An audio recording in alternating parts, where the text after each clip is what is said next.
So this is the first semester's plan. This is how you would know what and what we're doing for which classes, and this Saturday, next Saturday, what we're doing every Saturday for each class.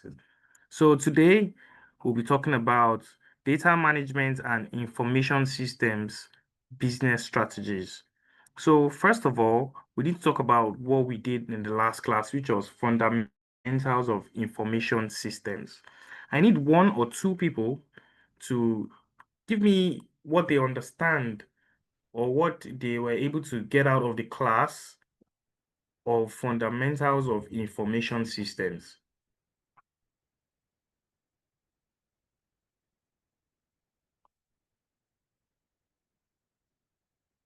Or do you want me to call names? And to be sure, the one on the right is the one for the diploma in information systems. So I want us to look at this. I will send this to the chat box to make sure that we all have this to, guide us and make sure we're ready for the next class and we know what we need to do. So, but before then, I would like one or two persons to talk about what they have learned on fundamentals of information systems before we proceed.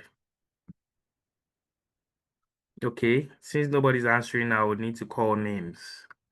All right. Let me call someone that I know has been in class. Okay, let me start from Fatima. Fatima, can you hear me? You can unmute your mic to speak, or you can as well chat in the chat box if you don't want to mute your mic. Just let me know what you were able to get out of the class, fundamentals of information systems.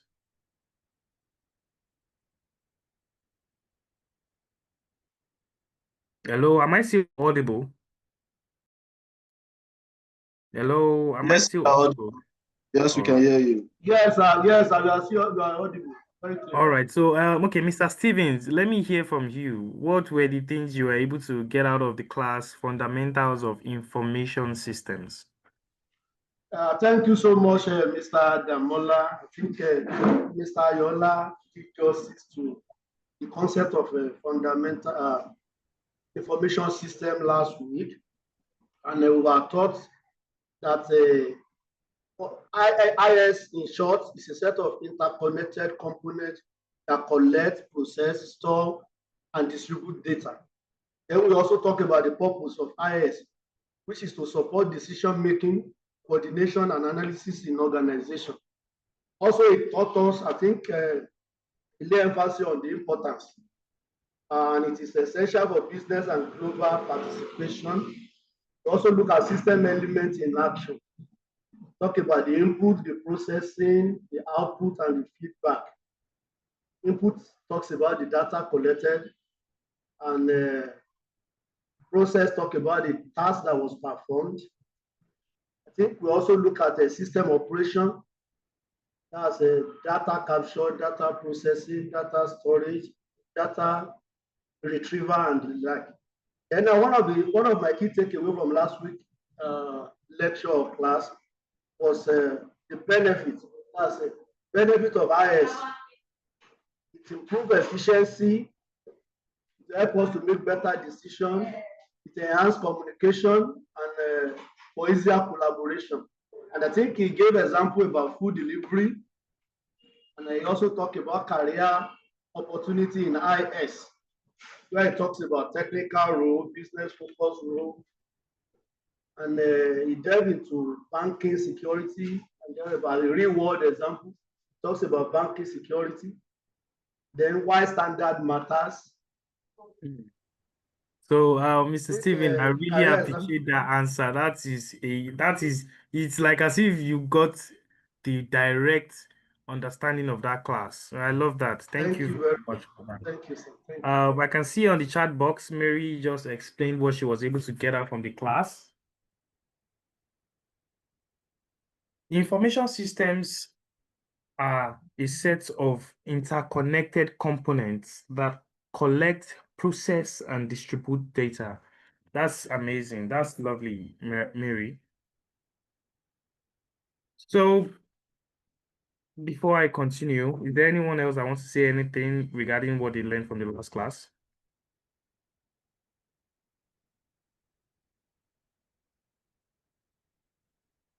Okay, while I wait, I would want to use this opportunity to remind you of the registration, because moving forward, this class is going to be a paid only. What I mean by that is it's the only people that are going to be having access to the class link, the assessments, the YouTube recordings, and be able to do the test are the people that have registered, people that have paid for their registration. So, and you can see the registration is up here. If you're in Nigeria, you can use Providence Bank. You can, if you are in Ghana or Cameroon, you can use Momo. The number is right up on your screen. And for other nationalities, you can use the Paystack link. If you're paying in Naira, you're paying 10,000 Naira. If you're paying in Ghana cedis, you're paying 96 Ghana cedis. And if you are paying in dollars, you're paying just $7. So, and after that, the exam fee per semester is just 15,000 Naira. So I need to get this clear. Your registration fee is 10,000 Naira. Your exam fee per semester is 15,000 Naira, or in Ghana cedis is 180 Ghana cedis, or $11 in USD. So and make sure once you make this payment, you have to send the proof of payment to the email. The email is receipt@transformationcollege.org. I'll be sending Mr. Emmanuel, kindly send the this message, or if it's going to be in a picture form, to the group so they can easily access to it and make it seamless.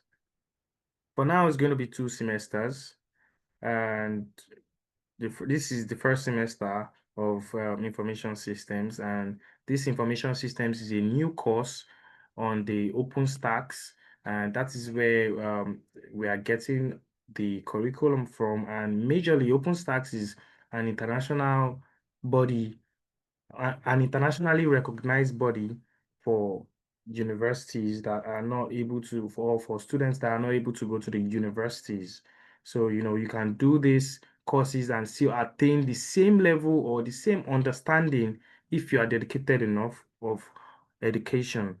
So, on the next is, once you finally make your registration and you've made your payment, you'll be sent a link to the community for the paid group. So you'll be able to, have full access to the materials, class materials. You have access to the YouTube recorded class. So like, for example, this class is being recorded. So once we're done with the class, you have anything, that is bothering your mind that you didn't get, you can just go back to the YouTube, watch the video again, note some things down, correlate it with the material, and make sure you really understand what is being taught. So not to forget, the registration will be ending soon, and most likely by Monday the registration will be over. So try to make sure you do your registration today, from today till Monday, maximum Monday. So today's class, like I said earlier, today's topic is data management and information systems in business and strategies. So without further ado, let me introduce our amiable trainer, our I'll call it a Sweet Boy Association looking trainer, Mr. Ayodeji Idowu. Mr. Ayodeji, are you on the call, please? Yeah. Hi. Good morning, everyone. Glad to be here today. Yeah. Good morning. Good morning. Good morning. Yeah. You can proceed, sir. This is your Okay. class. Thank you very much. All right. All right. Thank you very much. All right, please give me a minute while I share my screen.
Sorry about that.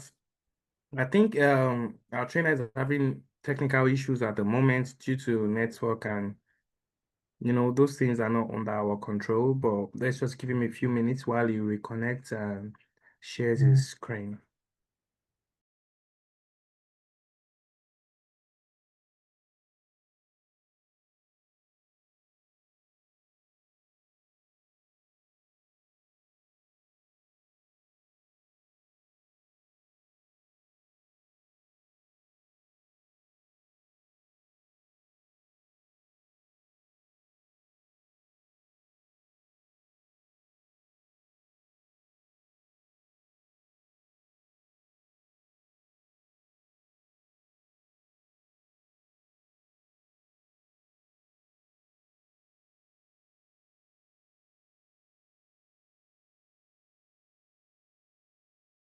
Yeah, apologies. So I'm unable to share my screen. I think somebody needs to enable me. Okay, just hold on a minute to be done. All right. Yeah, I think it has been done. All right. So share my screen right now. Please let me know when you can see my screen. Yes, I can see your screen. All right. So I'll just present this. So yeah, hello everyone. My name is Ayodeji Idowu. I'm an engineering lead. I'm a senior software engineer. So I'm aware of the dangers and the importance of managing data and also creating frameworks around data security, governance, and the likes. Because for a business to succeed, you need to be able to understand what your customer wants, what your customer prefers, and get enough information to target your preferred audience.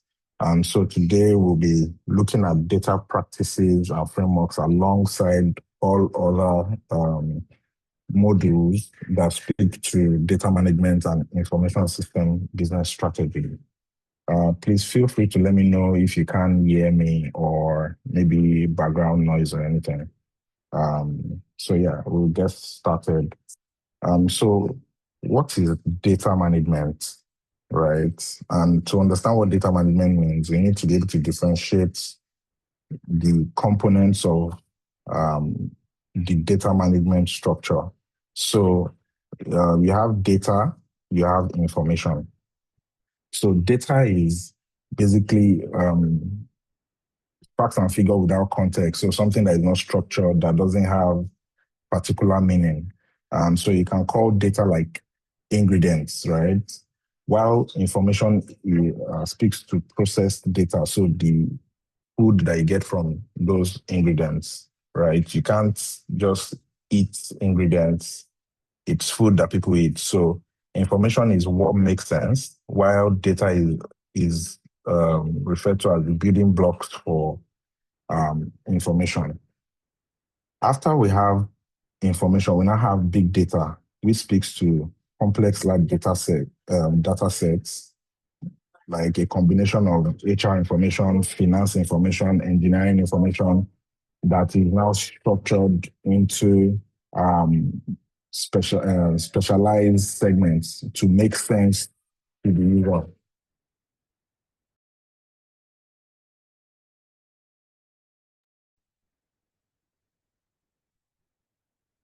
So currently is estimated that we have over 200 zettabytes of data, and that will be 2 raised to power 70, or 1 sextillion, which is an amount that cannot be imagined.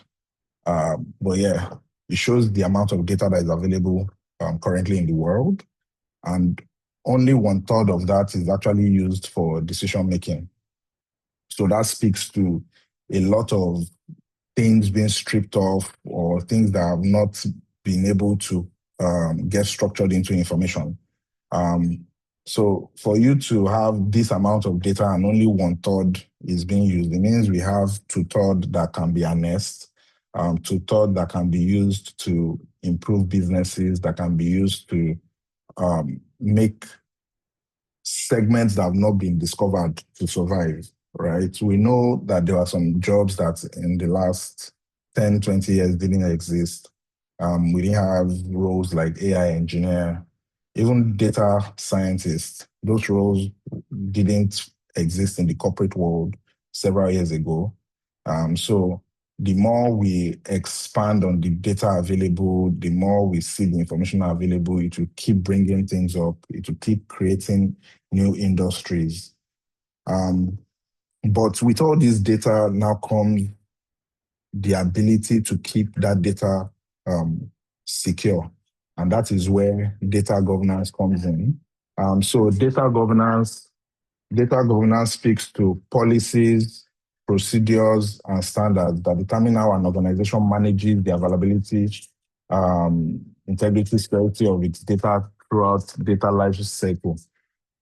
So for things like, you see data governance playing in the financial space a lot, because when customers go into the bank, you submit your BVN, you submit your NIN, you submit your date of birth, so many things that are considered PII, which is personal identifiable information, things that can be used to identify you. So many of those things are sent into the bank, maybe when you are onboarding or when you are doing transactions. So a place where you see data governance being taken really seriously is in the financial sector.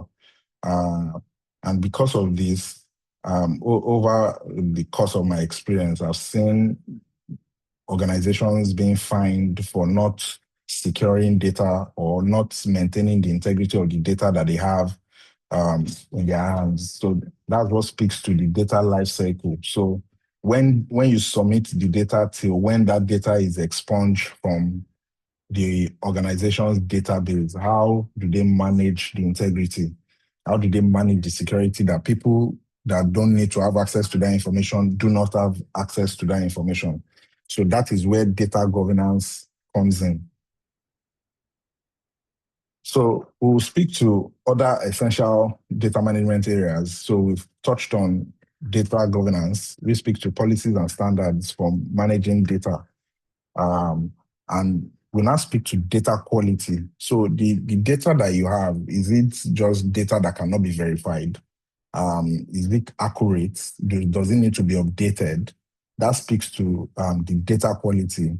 And as I said earlier, data security, protecting that information from unauthorized access. You have people today getting calls from strangers saying that, oh, you need to come into the bank to update your BVN and all that. But those people are not members of the financial organization that you bank with. That is a gap in their data security or keeping that data secured. That means somebody got access to your information and gave it to unauthorized persons. So those are very important things. Now, we now speak to data integration, that is combining data from different systems. So your NIN should be able to integrate to your BVN should be able to integrate with the information we have with the passport office. that integration should be seamless. And we know that is currently broken in present day Nigeria. But those are essential parts of data management. So we'll move to the 4 V's of big data. The 4 V's include volume, variety, velocity, and veracity, right? Big data, as the name implies, speaks to vast amount of data generated, like any data from your fingerprinting, your pictures, all those things. They are form of data that can be harnessed to create information about you. And the variety speaks to different formats. Sorry, Mr. Yes, Ayodeji, please, are you sharing a slide because we cannot see your slide? Oh, I'm sharing the slide. We cannot see your slide. Maybe you should unshare, then share again, please. All right, let me do that again.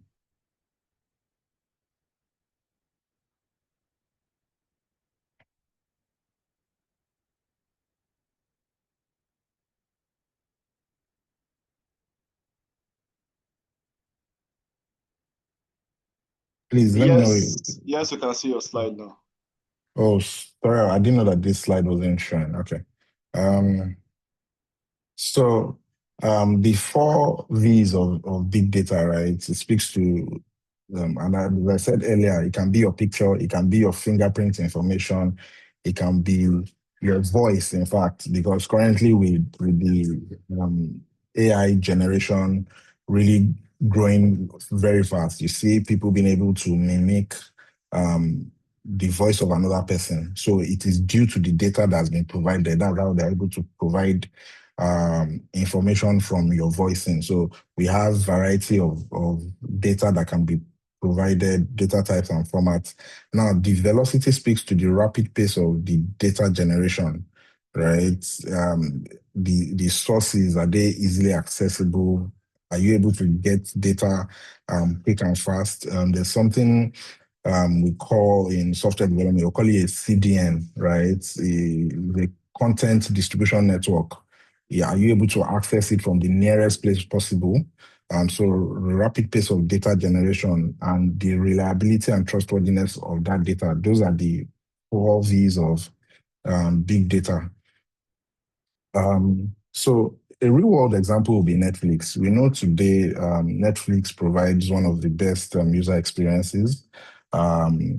If you've watched like 3 Nigerian movies, they are most likely going to recommend a 4th Nigerian movie to you. If you have watched a particular actor or actress a couple of times, they are most likely going to start recommending movies from that particular person. This is all done and driven by data. They track every single click. They track every thumbs up, thumbs down that you give on the platform.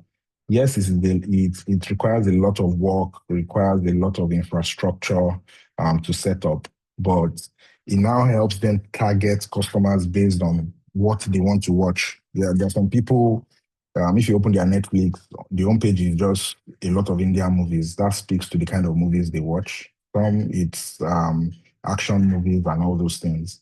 So when we look at the 4 V's of big data, we can see the volume, which is the billions of viewing hours that they track daily.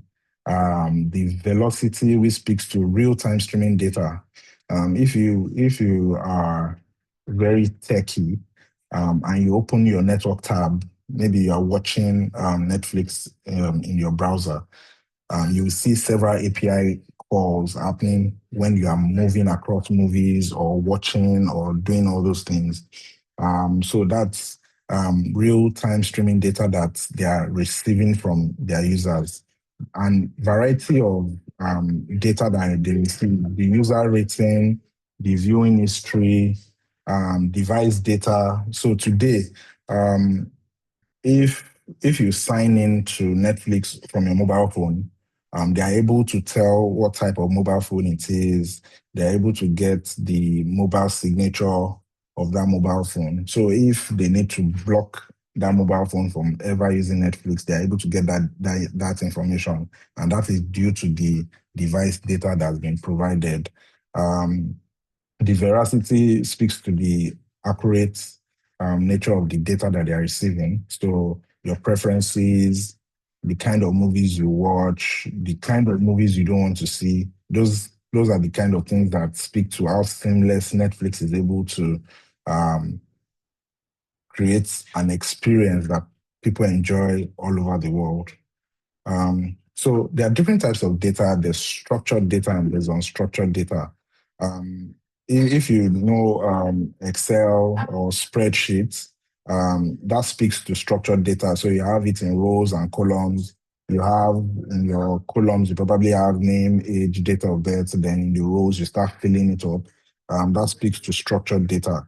Unstructured data will speak to other formats and types of data. So emails, videos, pictures, and all those other kind of data that you can't put into rows and columns. So we have those types of data.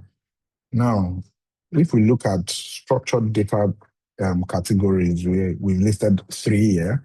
We have the operational data, the master data, and the analytic data.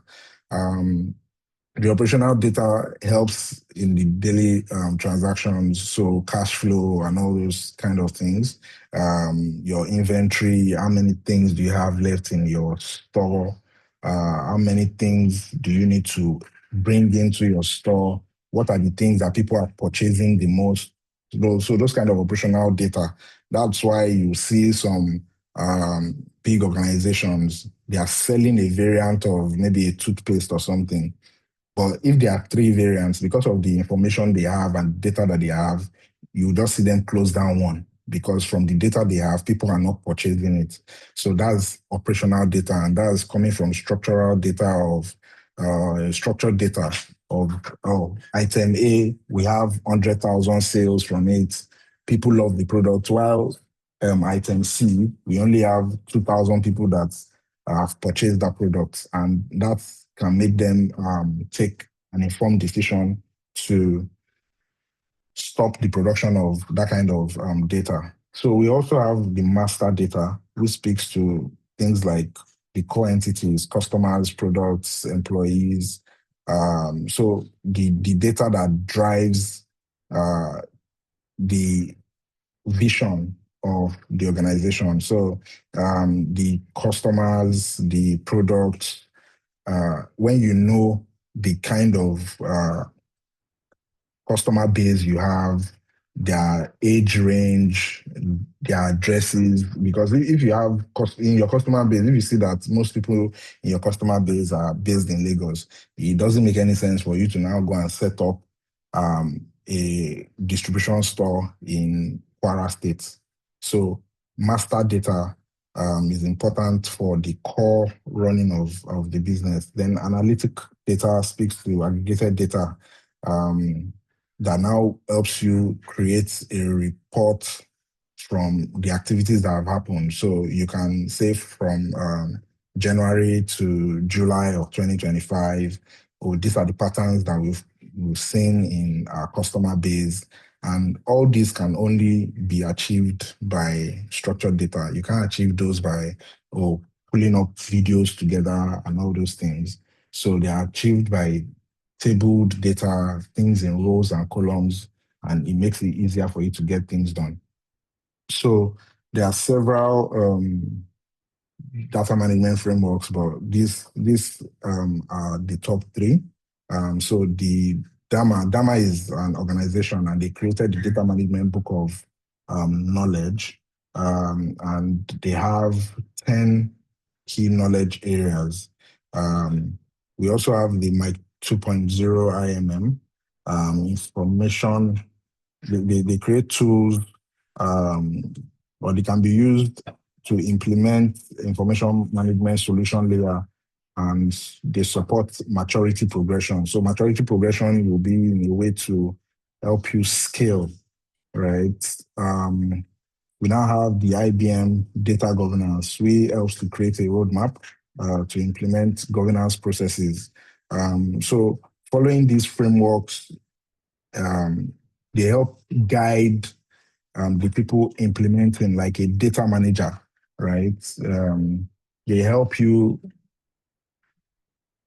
follow already set guidelines, things that have already worked, tried and tested formats to put in place data management structures in your organization. So you don't have to start looking for how to solve the problem when they're already frameworks, right? So these three are very top level frameworks that have worked for several organizations.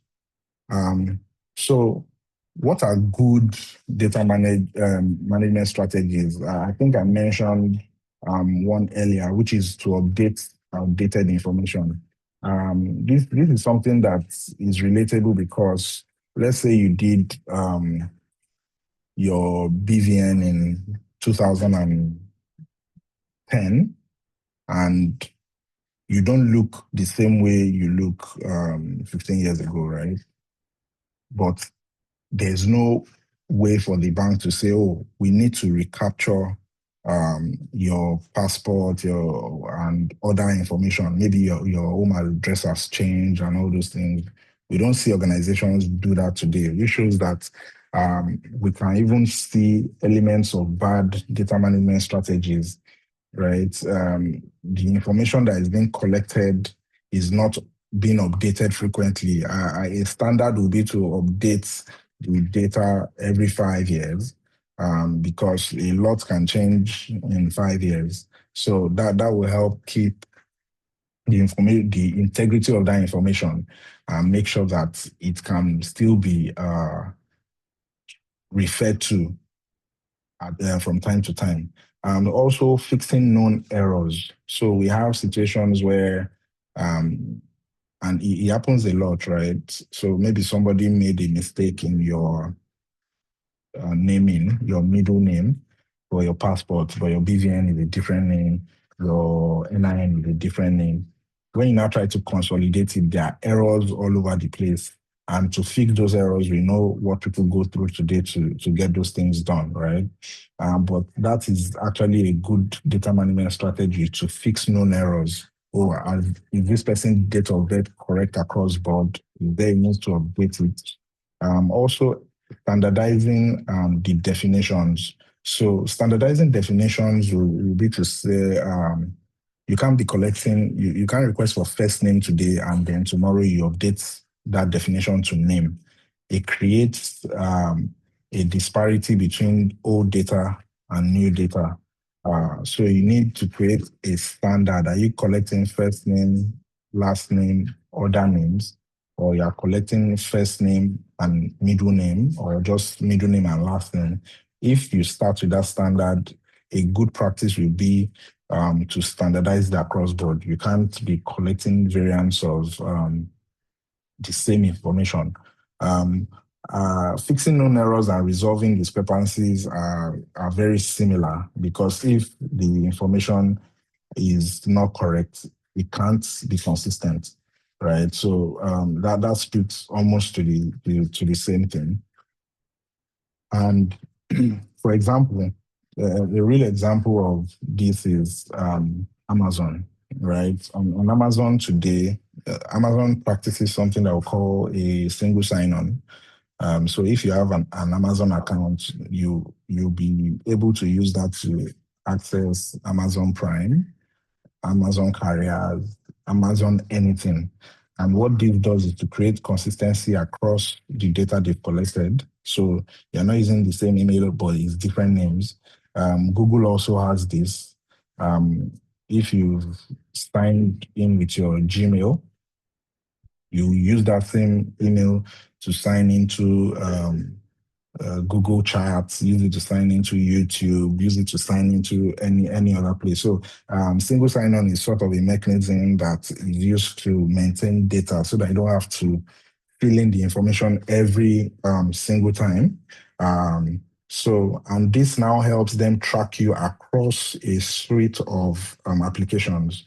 That is why if you search for something on Google, you might get that recommendation on YouTube.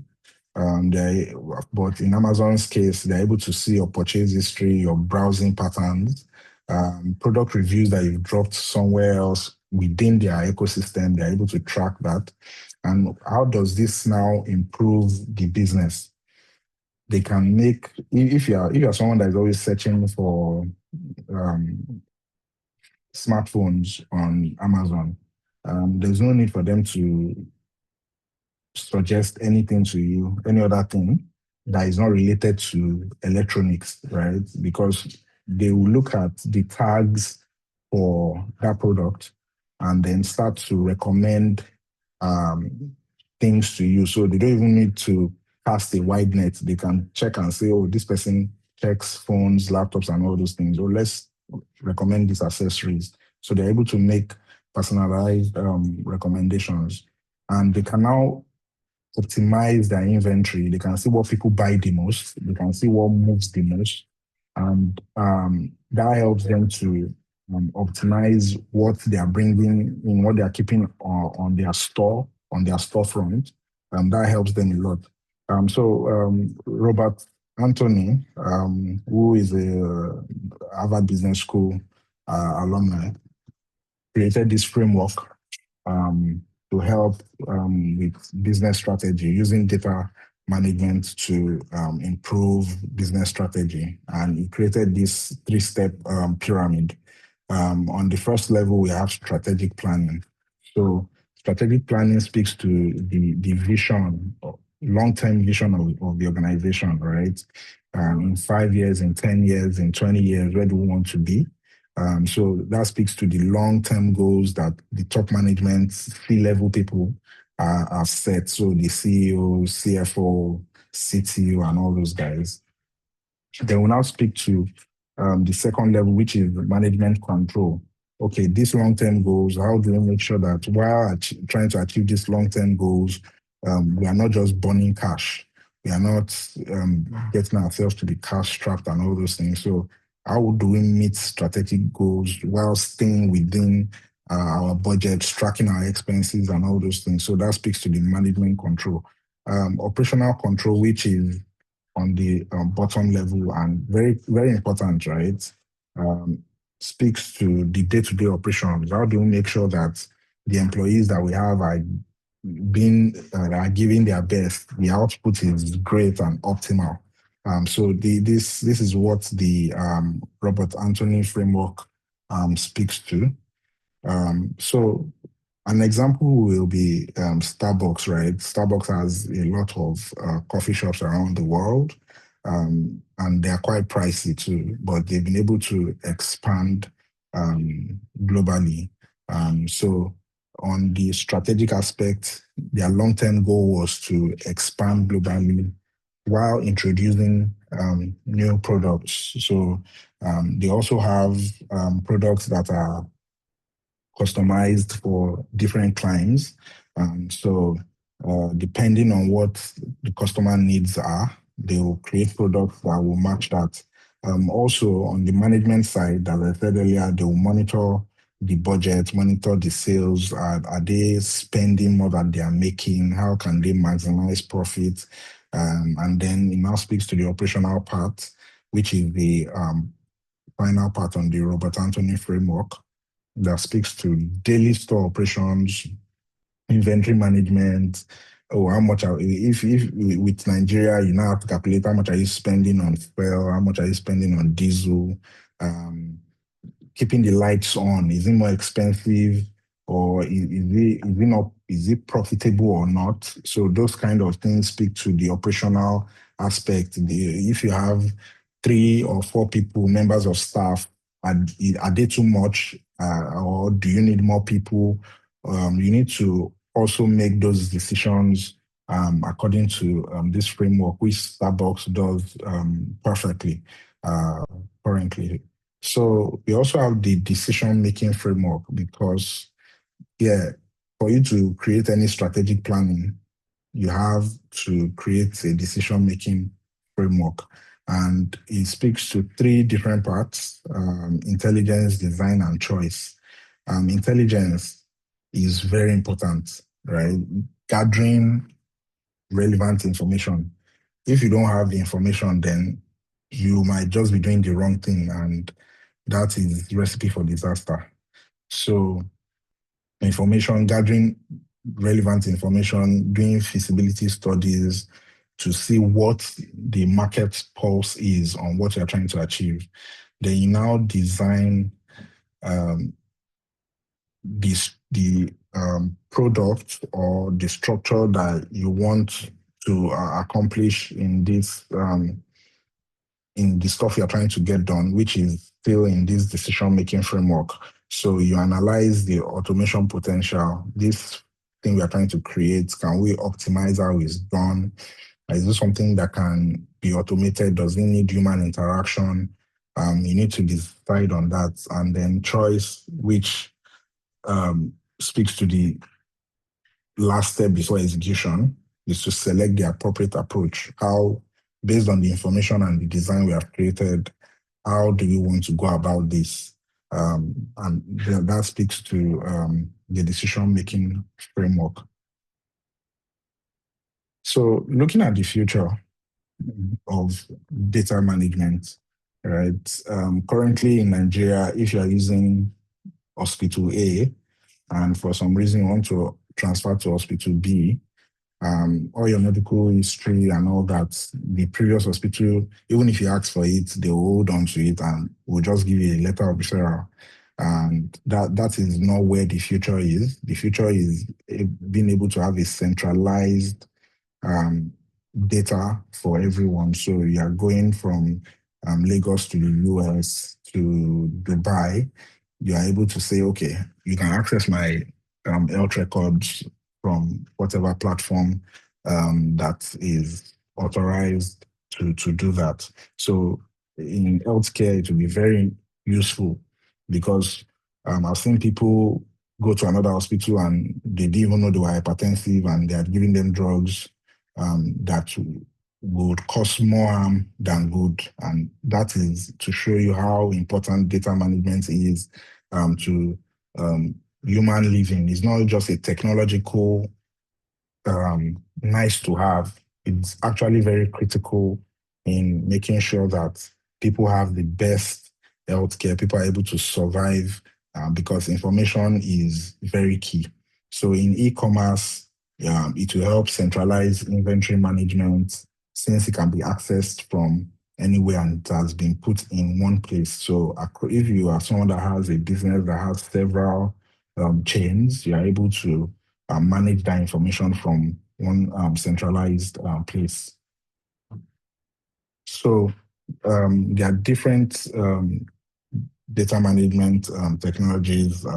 There are about 9 or more, but we'll be focusing on the data mesh, the data fabric, and federated analytics, right? So data mesh speaks to domain-driven design, where the data owners manage their own data. So you are on, I think Facebook sort of does, they've been sued. And after that whole incident around getting sued, they created something where you can now decide if you want them to use your data or not in some cases.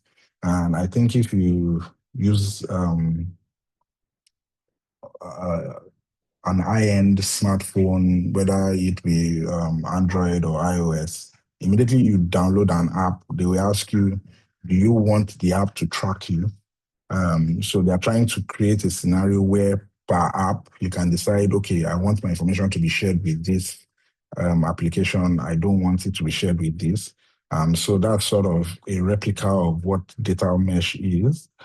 So also data fabric, it democratized data access across the organization. So you are able to access it as long as you are part of the organization, not outside. So there's still some form of data governance going into that. And then we have federated analytics, which speaks to analyzing without actually moving it to a central place. So the data is siloed in different parts, and you can analyze the data, but there's no integration into a central place.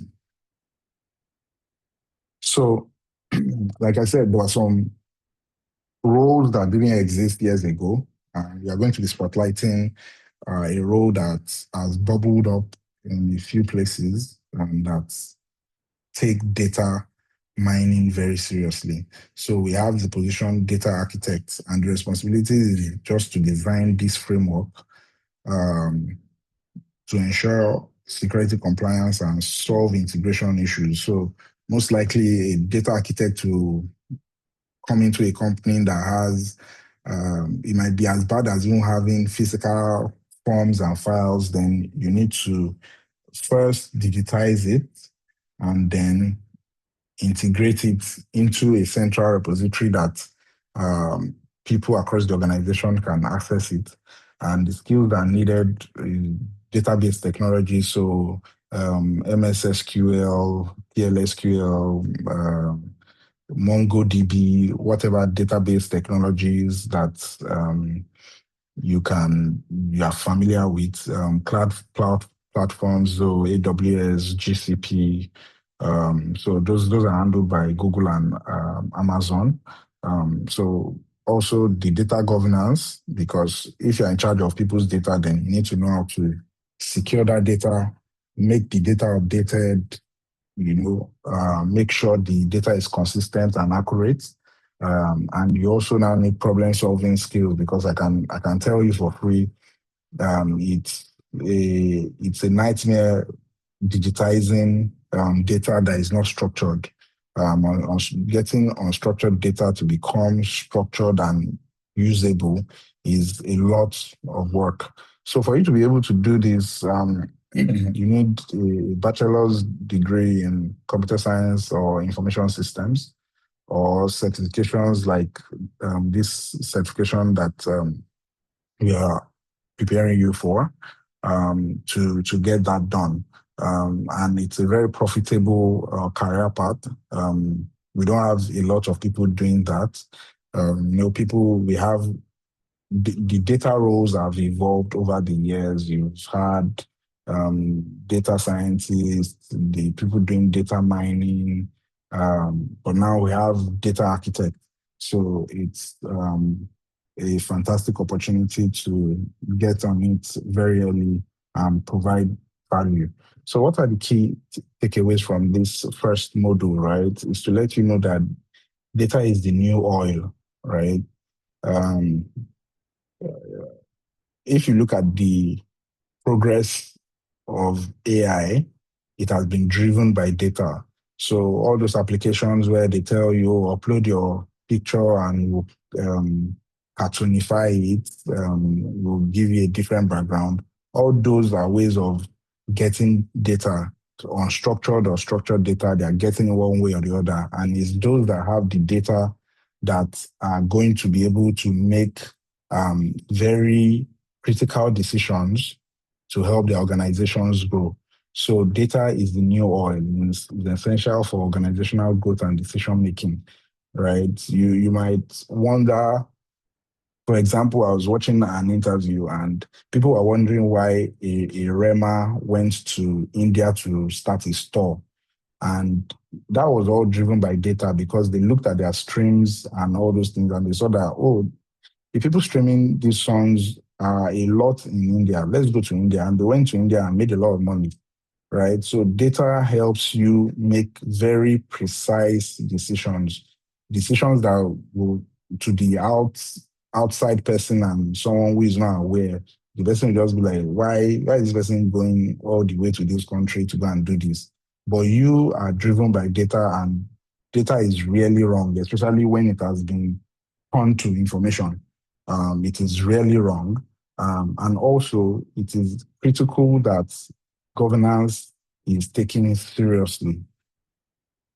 When you have all this data, but you're unable to protect it and it gets into the wrong hands, then that is a major problem. And there are people that have been sued for millions and billions of USD for leaking customer information.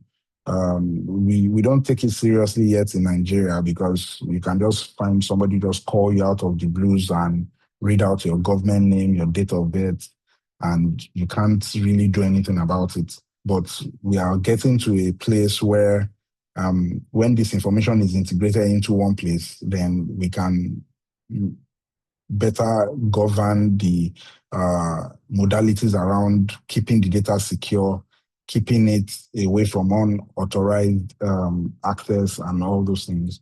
So another key takeaway is the framework guides success. If you're able to follow the Robert Anthony um, structure, if you're able to follow the data management frameworks, you are on your path to improving your data management effectiveness. So yeah, that's all for that session. Can I take questions now, or I can move into the next one?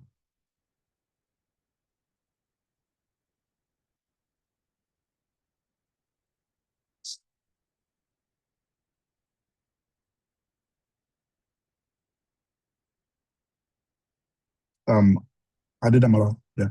All right. So you can take questions. Please, if you have any questions, and if there's none, you can continue, sir. Okay.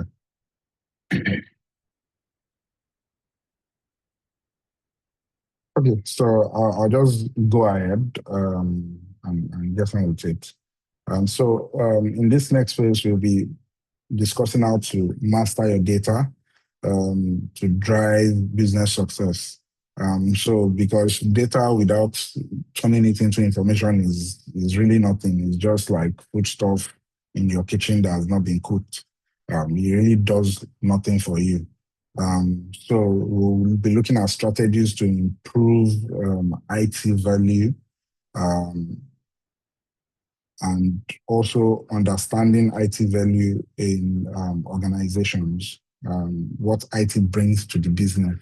You know, people today will ask questions of, oh, why do they pay IT guys so much? Why should they be treated specially and all those things?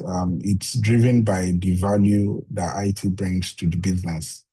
So many things that could have been done 1,000 times has been increased exponentially by IT, right? If you are going to open a bank account by filling a form with the amount of things they ask for, it's going to take you a long time.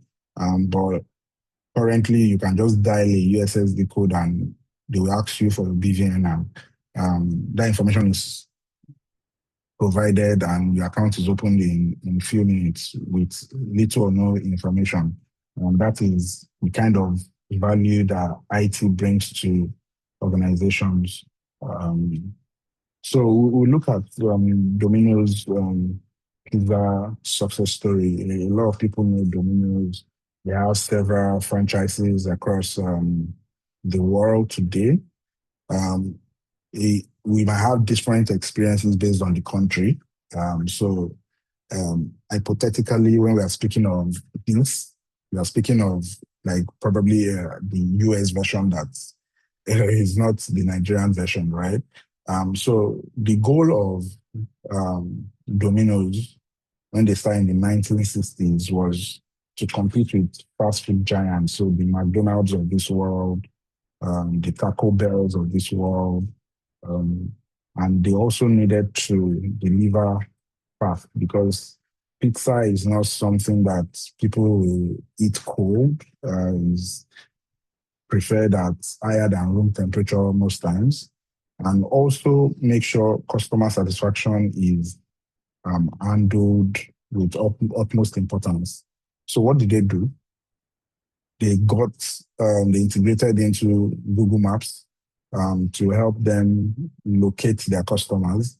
And so NVIDIA also has this Reopt logistics that helps with rerouting and it helps with logistic needs. So mapping, rerouting, optimization, and all those things. So NVIDIA created that. And they also tapped into real-time route optimization. So we can see that the major work wasn't to create the pizza, it was to get it to the customer faster. And that was a major selling point, right? If your competitors were doing it 15 minutes, 20 minutes, if you're able to do it less than that, you've optimized the process. And that can only be driven by having the information that shows you, okay, I can get to my customer in 5 minutes through Google Maps. Google Maps lets you know, oh, this is the fastest route. You can get to this person in 5 minutes, instead of just getting on the road without any information of where there's traffic and all those things. So Domino's was able to scale with this mode of delivery. So 3 ways that IT creates value, right? It creates value through automation, information, and transformation. A lot of people don't like this, the automation part, right? Because if you have somebody that their work is just to stamp a form, and they do that 100 or 200 times a day just to stamp a form and do that, IT is able to automate that process by just making it a digital form, and the stamp is also digital. But the other side of that is somebody is losing their job in the process. But we are now able to get much more forms stamped over a period of time, right? So looking at it, you can streamline repetitive tasks, you can reduce human error, you can increase efficiency. So increasing efficiency means you are able to do it quicker, right? Machines only understand ones and zeros, right? They don't have feelings, and they can work 24 hours a day. So automation is a very critical aspect where IT creates value. So I used to work in a financial organization where we automated about 120 bank processes, right? So account opening, account maintenance, getting loans, all those things need a human being to take a file from Office A to Office B to start signing. All you need to do is just click on an approve button, and it shows as the approval being done. So we had requests that used to take an hour coming down to 15 minutes at the max. So we help people create value, reduce human error, and all those things. Also, IT creates value by providing information. So the ability to track and generate real-time data is another way that IT creates value. We also support decision making. There's something called a BPMN notation. It's a business process management notation language that is used to help in creating a structure that will support decision making. Majorly, decision making is yes or no. It's human beings that will either start looking for other variables, but when you are creating a structured decision-making platform, it's a yes or no, and that reduces time for decision-making, helps you to drive strategic choices to say that, oh, because A, B, C are like this, then this is the aspects that we should go into. Also, for transformation, it helps to reimagine products. There's a way WhatsApp used to be back in the day, but it's not like that anymore. That's other ways that IT provides value. A major way will even be the email structure. People don't have to send physical letters anymore. You just open your Gmail or any other mail service that you use and just send the mail immediately. That's a product that's been reimagined.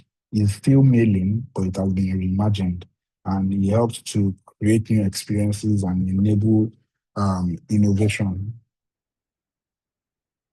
So also, an example of automation in action is, Domino's example, automated delivery route planning, which saves time, right? So automated delivery route planning means that they already have an idea of how long it will take for it to get to you.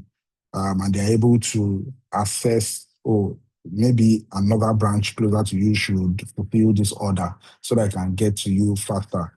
We also have chatbots that handle routine inquiries. You see that sometimes when you're chatting on any of these platforms, they will ask you the most likely issues that you have, so that somebody is not sitting on their desk answering the same question for 1,000 customers. So things like an IVR, an interactive voice is the recorder. I don't think I remember that, but an IVR is something where you dial a number and they ask you, oh, press 1 to do this, press 2 to do that, press 3 to do this. And except the situation is not something that is very, is not recurrent, that's when you need to speak to a real person. So that's another way that automation can be seen, so that we don't have people spending their time answering the same questions over and over again. So we'll look at information generation power, what it does, and the real impact. So information generation power, it captures vast data. It analyzes pattern, provides insight, enables forecasting. And the real impact of this is it will help you. It has helped organizations money, because not only Domino's that even uses this, right? You have even Chowdeck to an extent. They use all these things to determine, although it's not really optimized, because things that work globally usually have their own way that they work in Nigeria, right? So you can monitor delivery time, the customer locations and all those things. You can also check the opportunities that are available based on the information that you generated from the data you have. So we'll look at transformation through technology. So before, you have things like traditional business, so physical stores. So if you want to buy something from a popular store, for example, if you stay in Lagos, you'd have heard of CMS, Bookshop. A lot of people, go to CMS, Bookshop, and all that. But we have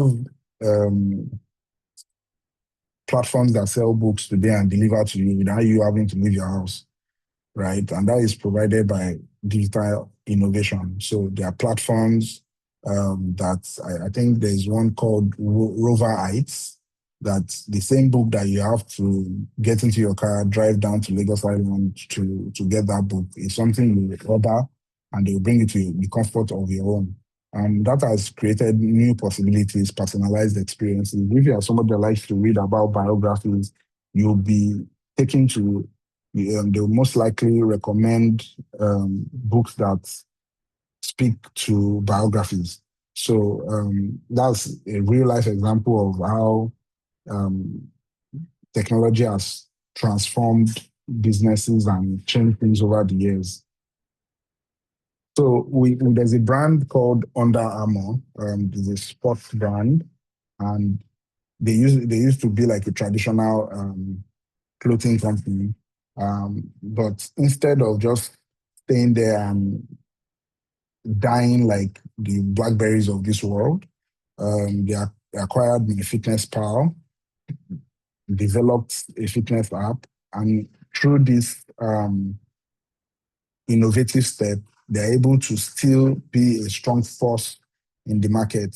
They produce gym wears a lot, and now they've created a fitness app. So there's a correlation between, they've basically created a demand for what they are supplying, right? So that's a way to look at it. And they only could do that by the information that they have, right? They have the data and information, and they are able to pivot into new stuff.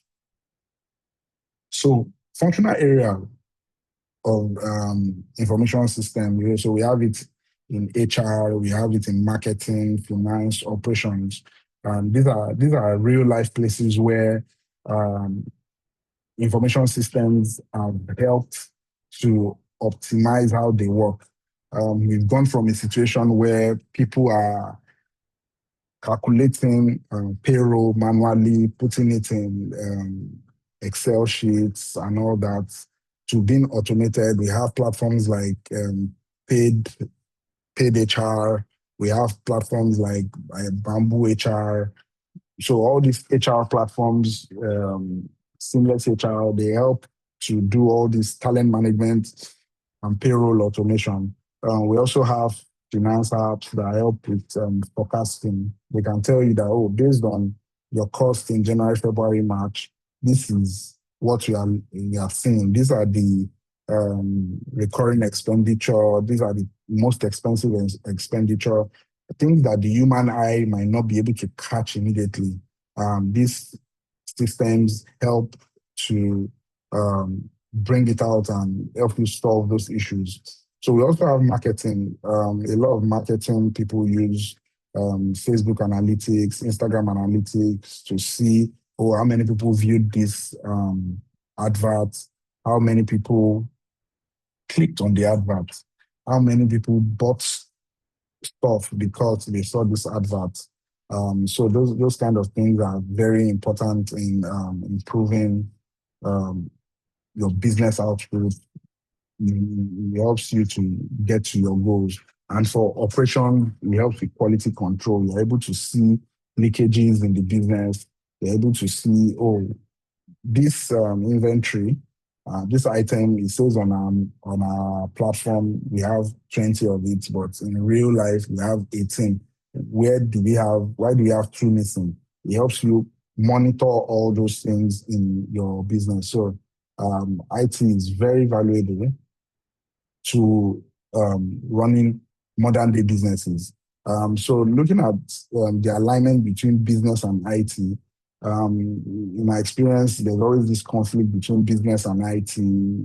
Business will say they don't understand the IT. IT might say business is asking for things that are not realistic. But if there's a synergy, right, you are able to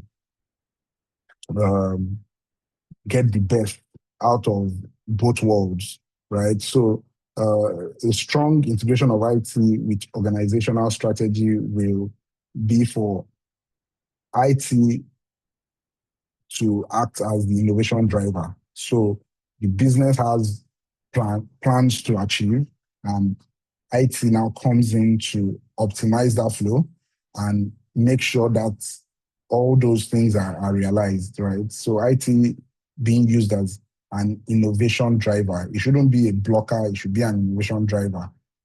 It should also be customer focused. We techies like to just create stuff, and we might say, oh, the people using it are being difficult. The people using it do not understand how to use the product.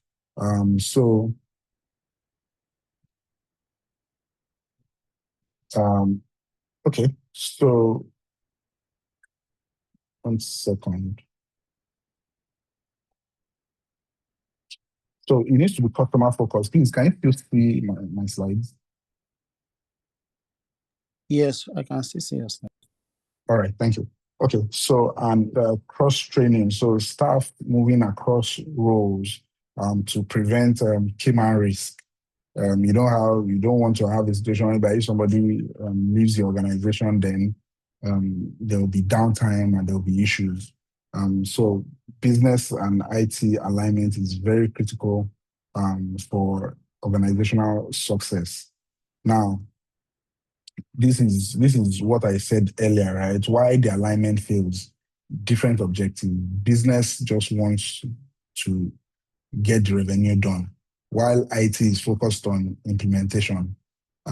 So if the goals are not unified, right, the alignment will fail. So IT people are always encouraged to show interest in the business, so that business people don't feel left out.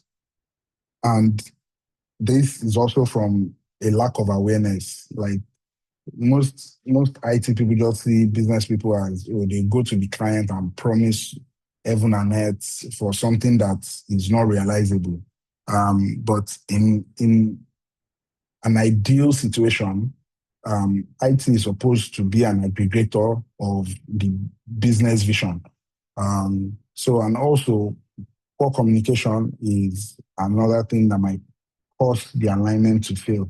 But I've seen places where this has been solved by having technical business executives, right? People that, okay, they were technical in their early careers, but they were quickly moved into management so that they don't get stuck in that individual contributor cycle. But if these three things are solved, then you are able to succeed in the alignment for between IT and business. So ways to improve business IT alignment. You need to prioritize communication, foster dialogue and partnership. Is not a competition between the business guys are trying to show the MD that they are better than IT, and IT is trying to show that they are better than business. There has to be an alignment. You need to strengthen governance to make sure that even the solutions that have been put in place are within the standards and are protected in the right way. We also need to align architecture and develop skills, right? So IT will create the tools, but they also need to be able to pass on the knowledge to the business people so that they can get the best out of those tools. So there are 5 value generation strategies, which are cost leadership, differentiation, innovation, operational and customer-oriented value generation strategies. For example, the case in point here will be Walmart. Walmart offers lowest prices while maintaining quality, and they are able to scale massively and achieve operational efficiency through technology. So this has resulted in a dominant retail position with huge revenue. It's shocking that as big as Walmart is, they've not really doubled into Nigeria, but over in the US, they're a top player in retail store industry. So, and they've been able to do this by managing the cost, right? So we have people from the north who also do this. When we go to their stores, they manage the cost and mostly make their profits from selling, from the turnover. That's selling a lot of those products. That's how they make their profits. And Walmart has been able to get this right. So we have differentiation, which is Apple. Apple, they provide top of the line products. The user design, the design is user friendly. The hardware and software integration is very awesome, and they have a unique user experience. And to top it all, they have a premium brand perception. You can see a lot of people spending a lot of money to get the latest iPhone 17. It's not because other phones cannot do what Apple does, but Apple has keyed into the ability to differentiate themselves and say that, oh, our products are top of the line. Our products, they differentiate you from the pack.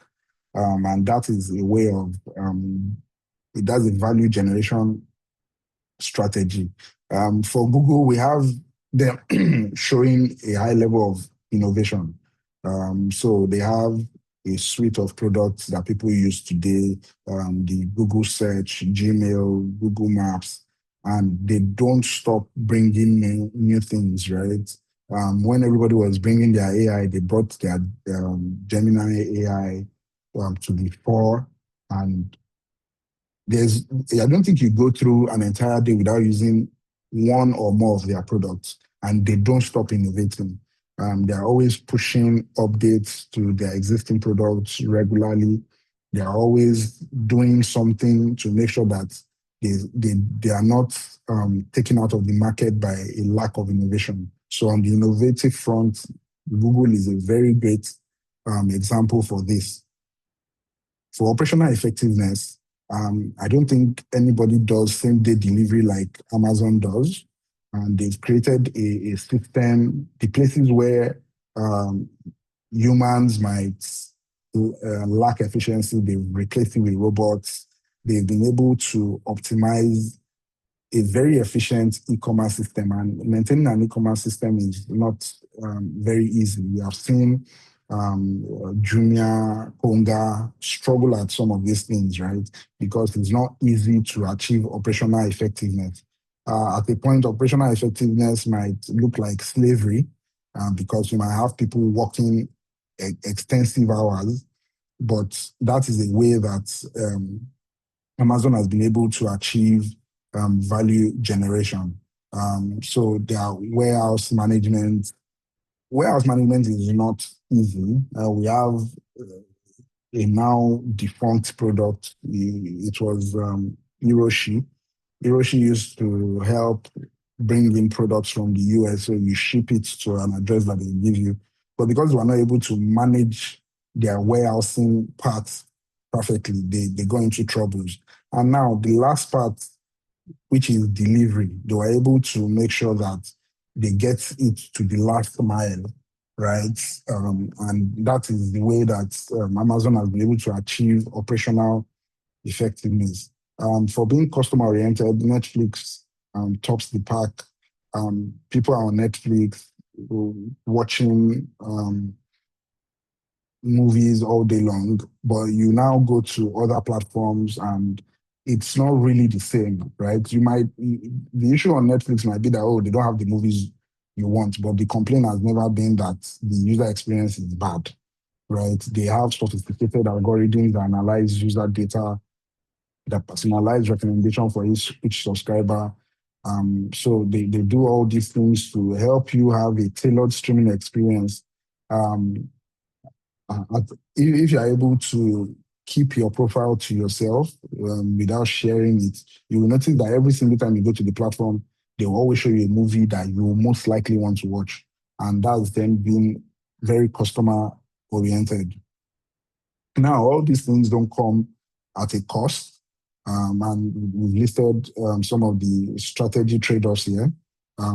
Cost leadership, risk. So because you are focusing on low cost, you cannot do research and development. A company that is very big on research and development will be the Microsoft of this world, right? Microsoft spends billions and billions on researching new technology, on buying up small organizations that are doing futuristic stuff. You can't have low cost and also have research and development at the same time. There has to be a trade-off.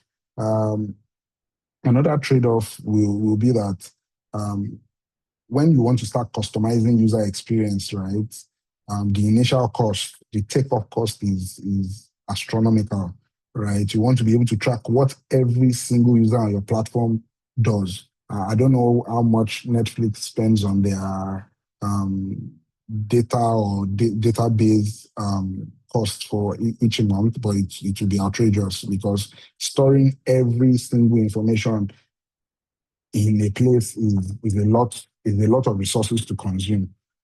Also, organizations must weigh the benefits, right, against the cost and risk. There's a reason why things are done in a certain way, but from the outside, you might say, why don't they do it like this? Why don't they do it like that? Those are strategy trade-offs.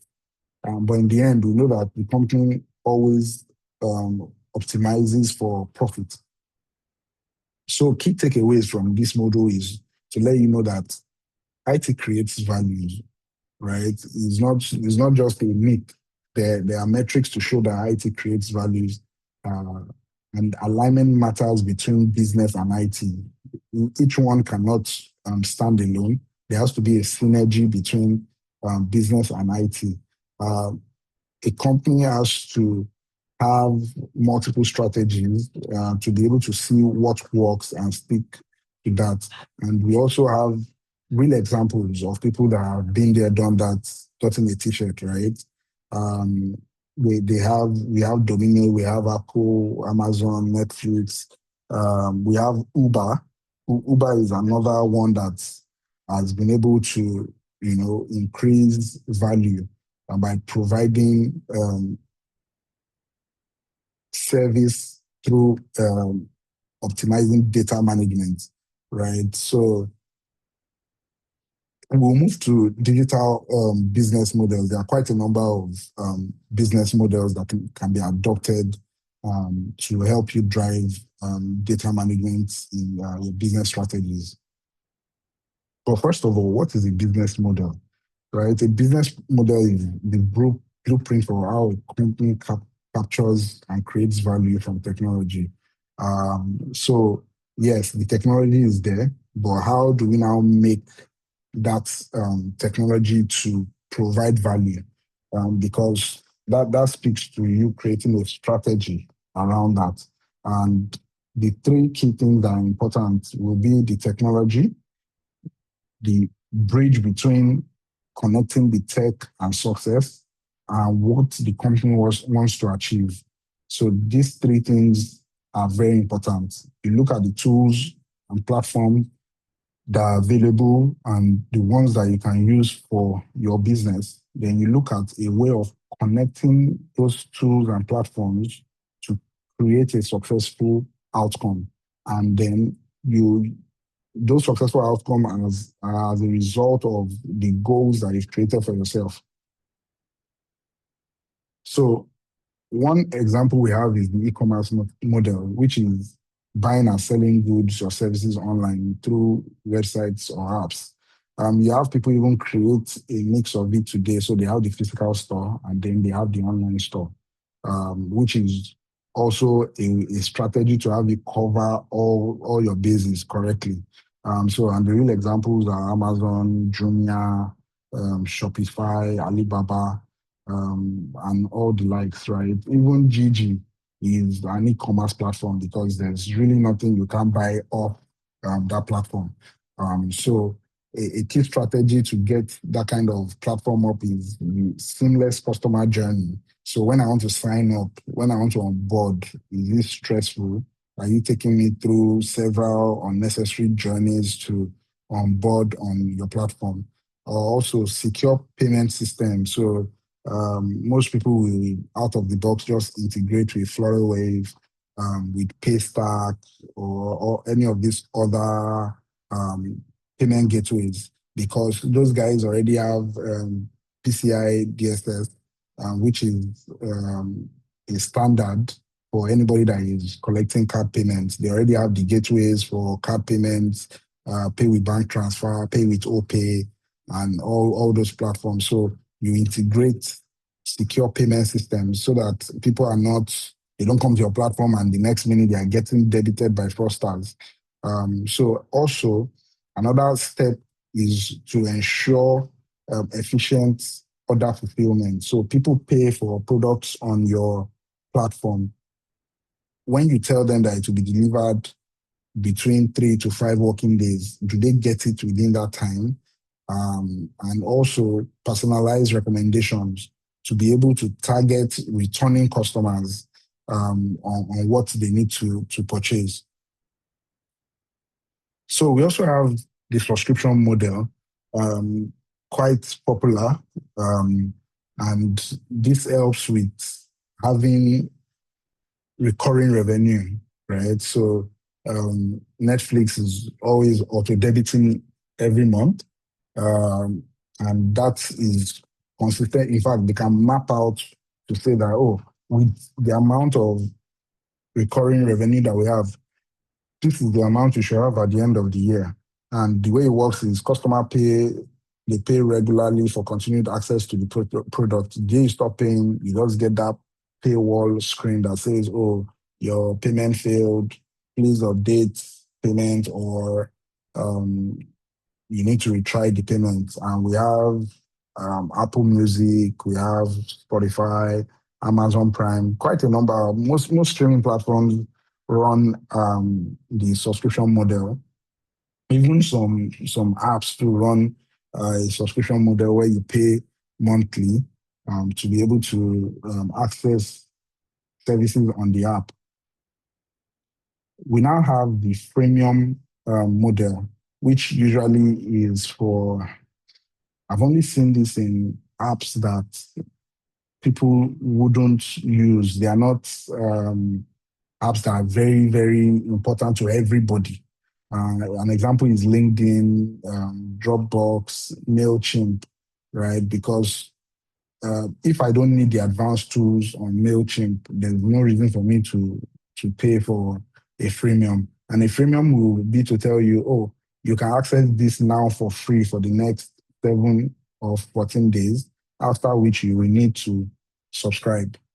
So it's freemium, like it's free, but you now need to access the premium after some time. And even in other cases, a freemium might be that, okay, you access this side of the application, but if you want to do more things on this application, then you need to subscribe.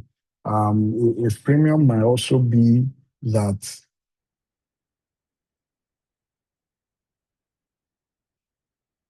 sorry. A freemium might also be that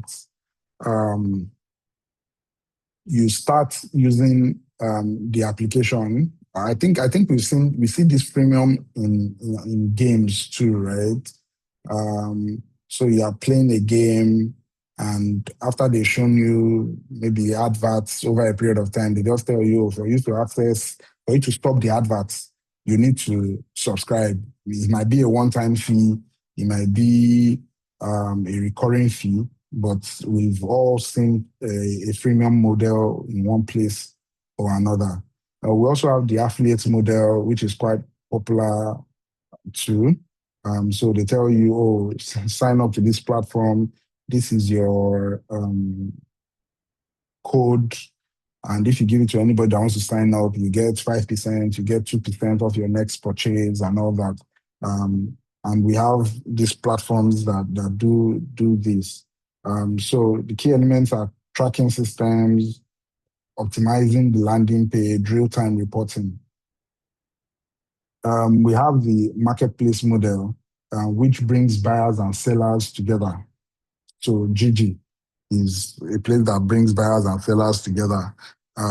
So it's a place where trust is quite important, and if people come to that platform and they're always getting involved with fraudsters, that is a problem. So an IT strategy will be to build trust building features, right? So KYC, rating systems, so allowing people drop comments on product and all those things can help you to maximize the integrity of your marketplace model, right? So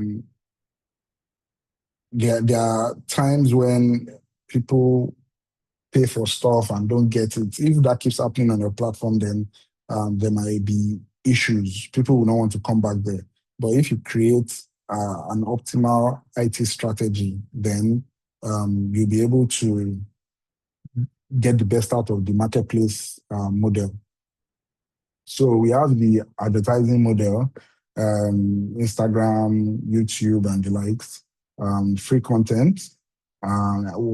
Businesses will pay to show you ads, right? And the ads are now shown. You'll be surprised that when you mention something, maybe you mention, there's a car that I've been thinking about. You might just go to Instagram and then they bring up the advert of a car dealer saying he wants to sell a car.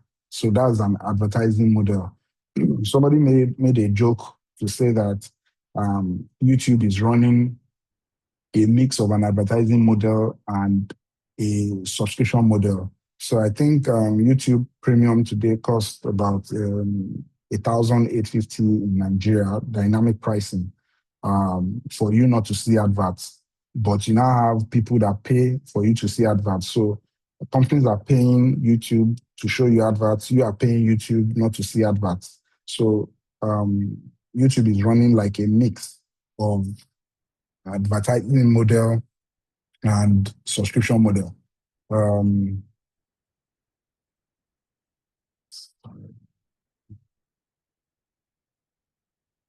So crowdfunding model is, for example, GoFundMe, Kickstarter. They help people raise funds. We know that we've seen this happen over and over again. People raise funds for different things, for projects, product or courses. And IT requirements are secure payment gateways, right? And in all of this, you can imagine the amount of data we collect across all these models. So data governance is still very key in all these things, because the reason why secure payment gateway is coming frequently is to let you know that, first of all, you can't store the card details of that user. You can't store their names.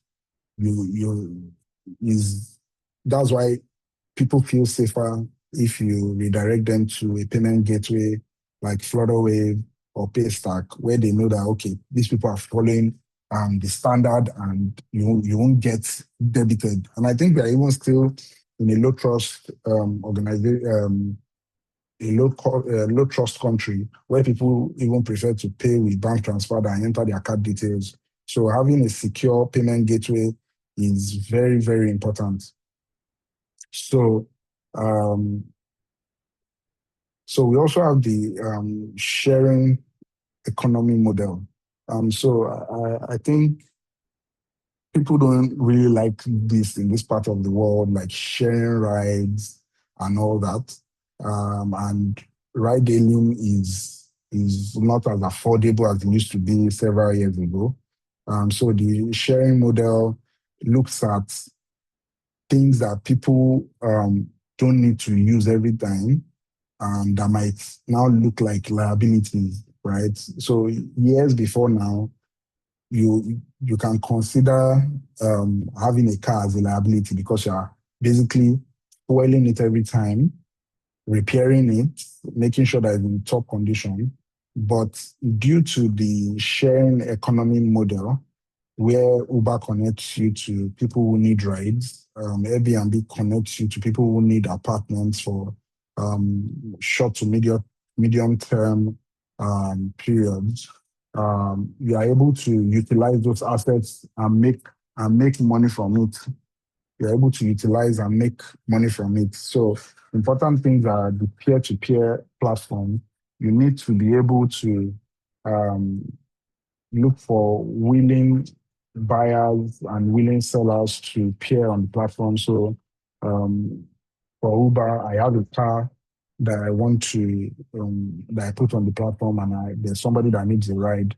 That's peer-to-peer platform. And I think years back there were a lot of free or 50% off available stuff on all these platforms to be able to drive the sharing economy. We also have the digital products model, where you have downloadable or online accessible products. So it speaks to a type of streaming, especially for music, right? You can't download it to your phone, but if you go within the platform, you are able to experience anything that you require. I think, yeah, for a place like Coursera, if you've paid for that product, you cannot actually, well, people find a way to do it anyways, but it's not legal. So you're not supposed to be able to have it or share it across board. You're supposed to have it as a digital product that you've paid for. And the IT strategy around that is to have multi-device access. So any device where you can log into that platform, you should be able to access it. The seamless download doesn't necessarily speak to downloading on your device. It speaks to downloading on the app within your device. So you also need to be able to protect the transactions and content. So depending on how payment is done, right? If you're using maybe Google Pay, Apple Pay, that secure gateway is already handled for you anyways. So, and user support is very important, because another thing that people face is the after service support for all these things is not great for some of the products in this part of the world. And the major discussion, if you remember when we were talking about the strategy, is choosing, right? You need to make a choice. What is the right model for this product that I have? And for you to be able to make that choice, you need to know your customers. What do they need and how do they want it, right? It's not profitable for a business that requires the users to access the application on their mobile to create a web-only version of it. That's recipe for failure. So you need to know what your customer needs and how they need it, how they want to be able to access it.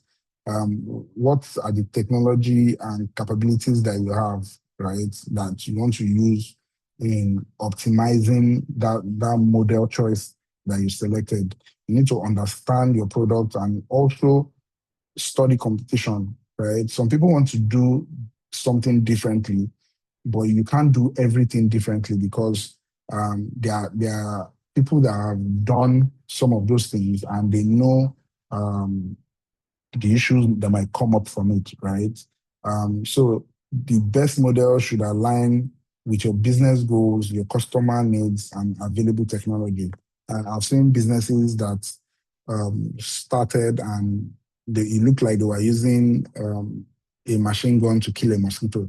And the cost of the machine gun was what even killed the business. They didn't pick the right model, right? You need to be able to look at the resources that you have with you and then feed that into your choice for the right model.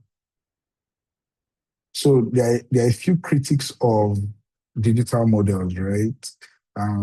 Some people feel like, oh, the opportunities are not equal, that people that have better ratings, for example, on a platform like Upwork, if you have better ratings, you're most likely going to get more money, right? And some people don't also like the fact that, oh, there's some level of control in the hand of the owners of the digital model. So, for example, there's something they call shadow banning on Instagram. Let's say you are very popular, but Instagram shadow bans you, then it means they have some level of power which people don't seem to like. So the algorithmic control is frowned upon by a set of people, right? The lack of transparency also sort of creates a distrust amongst people that have been exposed to these digital models. So we have a success story of a ride-hailing service in Indonesia called Gojek. It's expanded into an all-in-one super app. So a super app is one app that can do so many things, right? It can do ride-hailing, food delivery, grocery delivery, digital payments, courier services, quite a lot. I know that today Uber has added courier services to their platform, which is some sort of super app. So people come into the app and they can do so many things. And this is also similar to what WeChat has, right, in the Asian continent.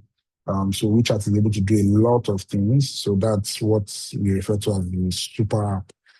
So the strategy was to open doors to third-party restaurant drivers, service providers, right? A suite of different things that you need. And the result was that millions of users now come to the platform. So instead of going to Uber, Chowdeck, going to Jumia, you have everything in one app. So that has been able to increase the adoption rate for Gojek. So another one is Instagram shopping. So the model used is connecting customers, right? So this platform-based one where you like a peer-to-peer situation where buyers discover and purchase without leaving the app, right? So we know what Instagram is. We know how vendors are very they are everywhere selling different things, right? And I think Facebook Marketplace too, although it's not really popular in this part of the world, it can be said to provide this kind of value as well. So for Microsoft Windows, the strategy was to uh, connect products to customers, right? So a lot of software applications before Mac used their differentiation value generation technique to get people to start using a lot of Mac products. Windows was very, very popular. It was a very popular software back in the day. A lot of people still use it. A lot of people still use Windows because it's on affordable devices, and they have everything you need. You have Excel, you have PowerPoint, you have Word, you have all manner of items in their ecosystem. So you really don't need to leave the ecosystem to do anything. The only thing that they couldn't get people to use is their browser, which unfortunately couldn't beat Chrome in whatever Chrome was doing. So for healthcare innovation, we have Toilo. So the problem they were trying to solve was that hospitals were spending billions on medical equipment, right? So what they've done is to create a sharing model. So things that are not frequently used, right, is what they targeted. So because in a country, because Nigeria is not a great example, since you don't have a lot of medical equipment, in a country where there's an MRI machine in every hospital, is most likely, it's unlikely that people will use it every single time. So that makes a lot of sense for what Coelho did, right? They reduced the cost and optimized the logistics. So you're able to tell if, a certain machine is available to be used and all that. And they excelled in that sharing economy model. So key takeaways from this section is that technology alone isn't enough. So there has to be an integration, a seamless integration between technology and business for any success to be achieved by the organization. And there are multiple models to explore for you to be able to achieve success in your business. And models can evolve, right? It can start from just being a social platform to become a marketplace, to become a shared economy platform, different things. And while doing all this great stuff, we should never forget to weigh the negative impacts and create systems, structures around making sure that these negative impacts don't now crumble the business that was created. So yeah, there are 3 questions here, and I'll be open for replies in the chat, or if you can unmute your mic. So question 1 will be, what digital business model does your favorite app or website use?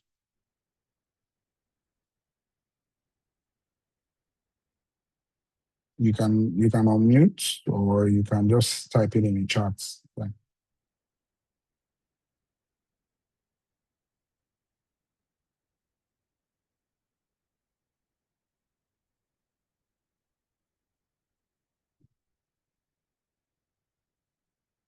So your Instagram, Facebook, TikTok, YouTube, like, are you able to connect the model that they use to what has been shown in this slide? Exactly. Stephen Tyler, thank you very much.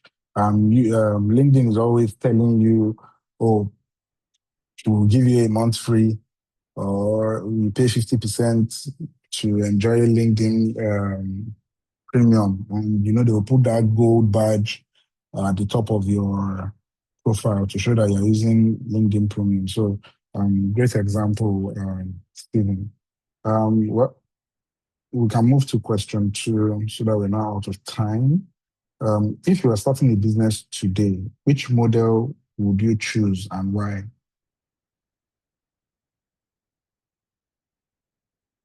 I know there are business owners already, but you can also talk about the model that you are currently using on your platform.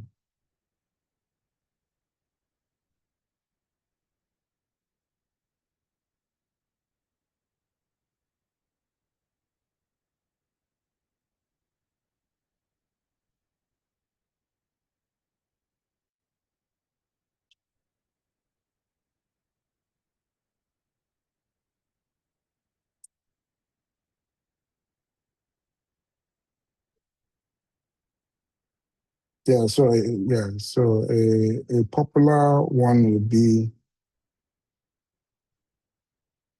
okay.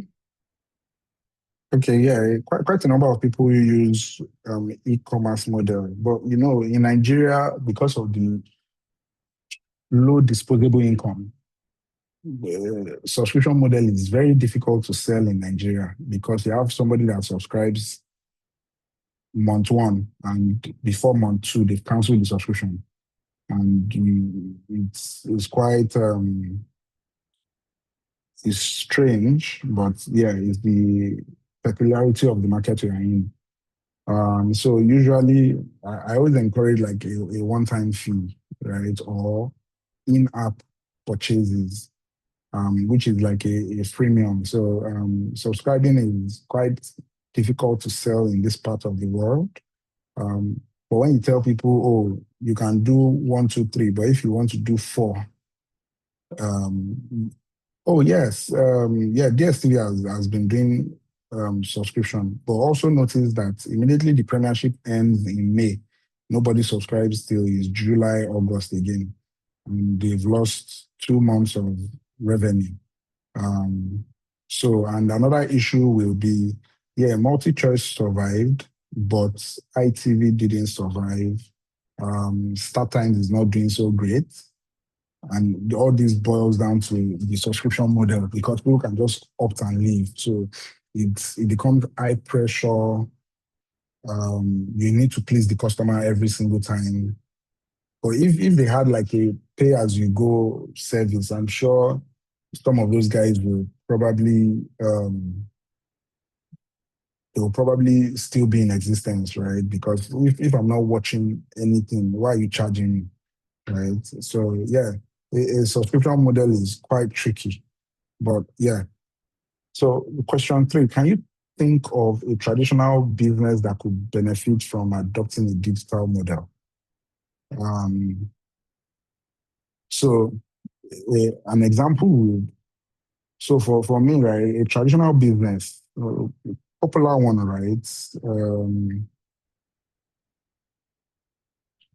Well, okay. So Stephen, back to your question, network providers.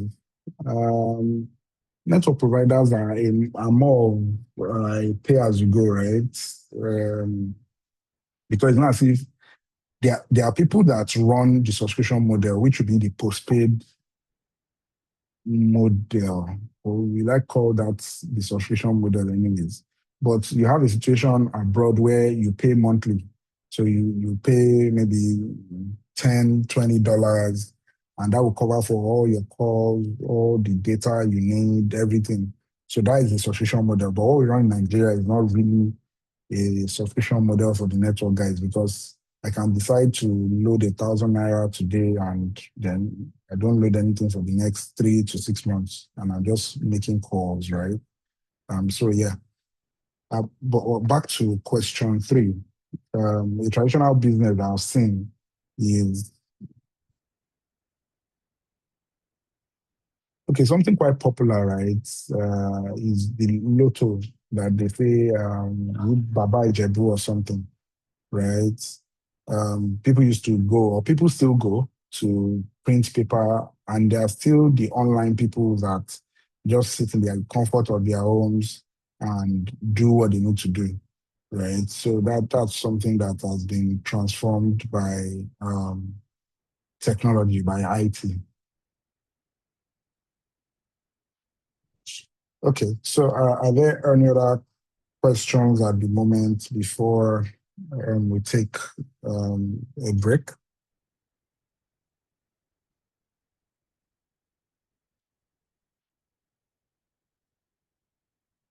Any questions in the chat, in the room?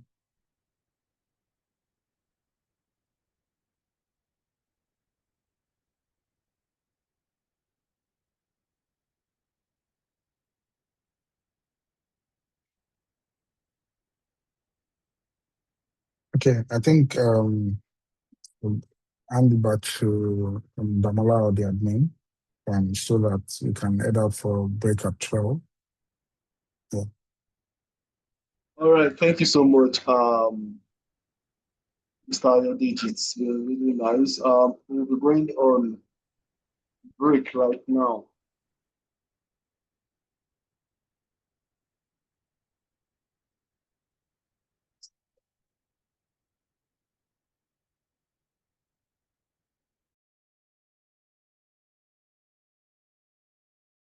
So we'll be back by 12:30.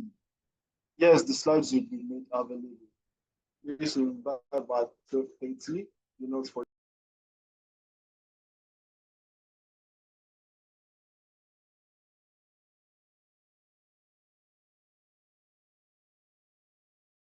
Um,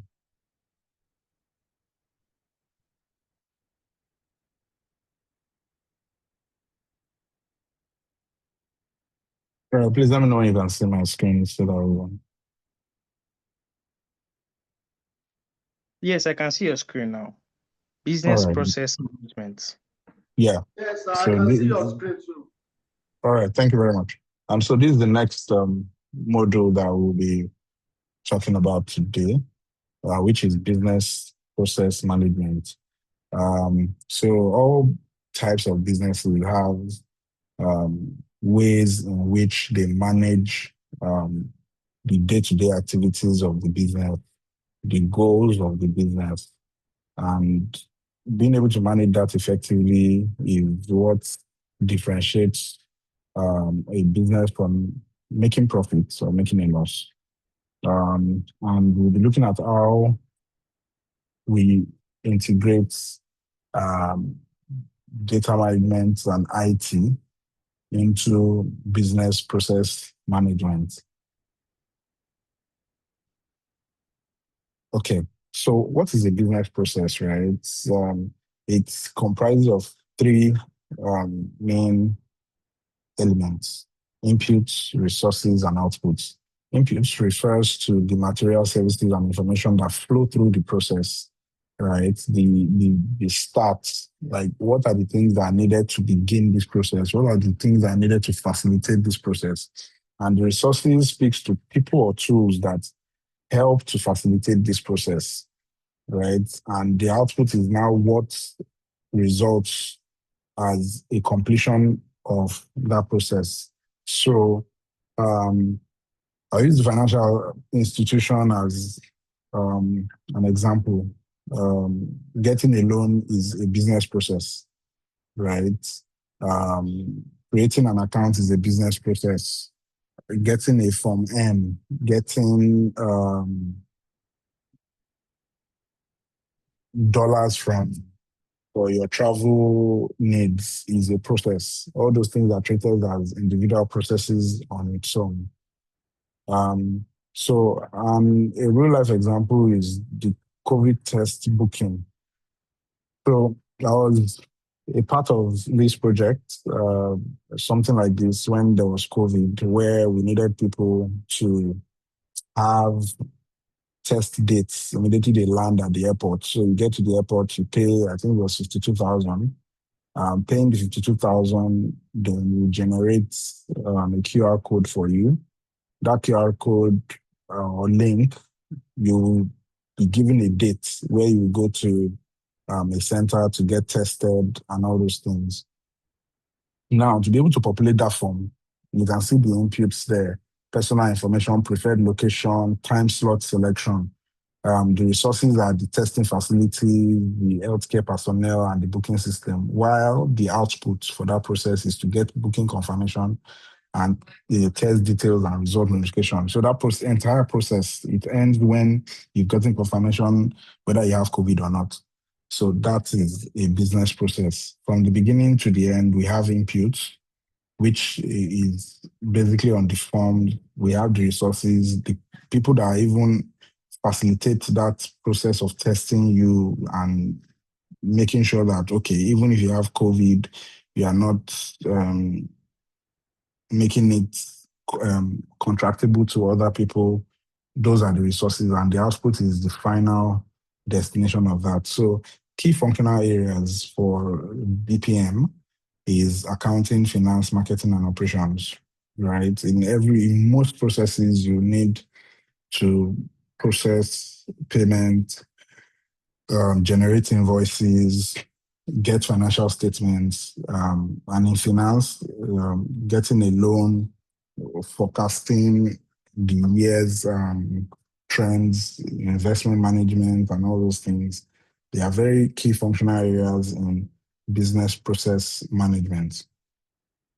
The way to measure the optimal nature of a process is to check the user satisfaction, the cost reduction, the quality, and customer satisfaction. If these 4 cardinal points are sorted and there's a measurable difference in the way the process has been optimized, then you can say you've created an excellent process.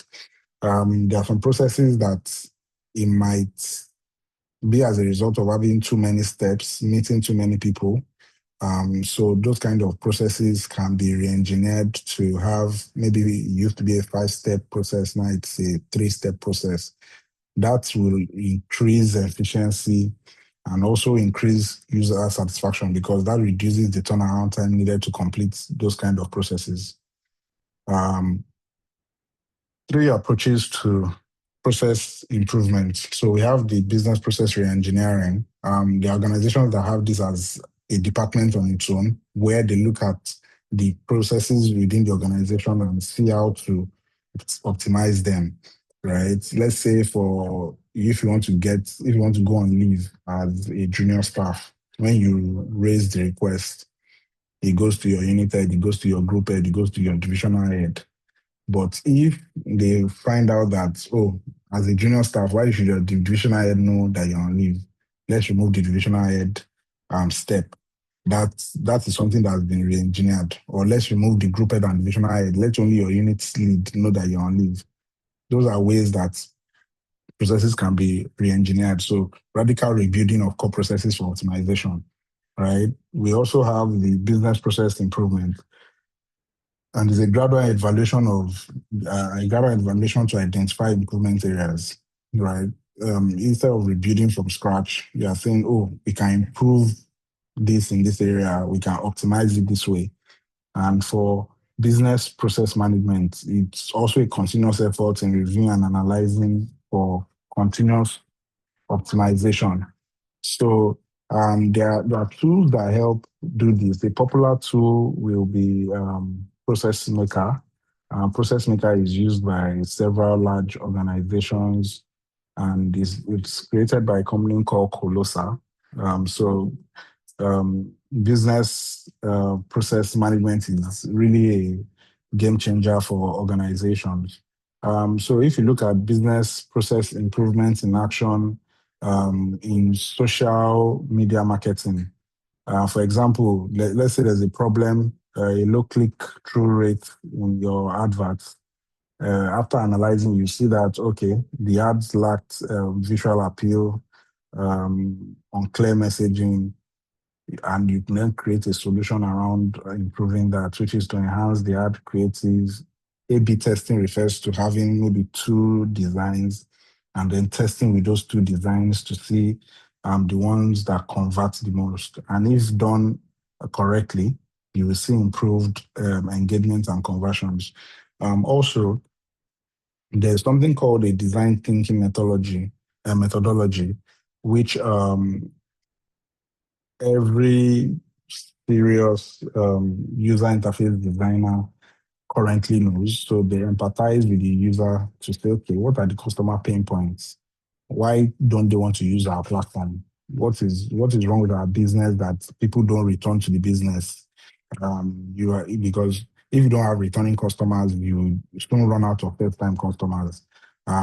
So you empathize with the customer's pain points. You define the problem after identifying those pain points.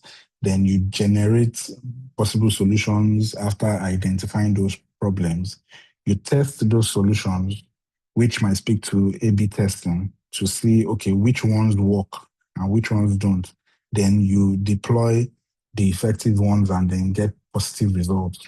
We also have the agile methodology, which is very popular among product managers and software engineers.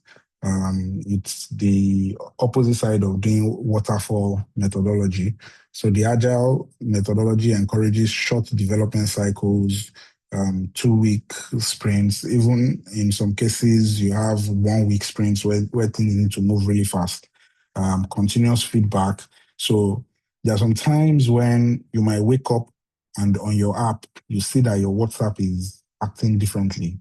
And then maybe like a week later, you see that, okay, something else has been done. So that's the agile way of working, right? If you look at several iterations on WhatsApp, they brought channels, they moved status to another place, moved something somewhere. So they are using an agile methodology. So they are doing incremental updates to encourage the flexibility that it offers, that you can get from switching context quickly. So that's what the agile methodology encourages. The waterfall on the other end doesn't encourage this.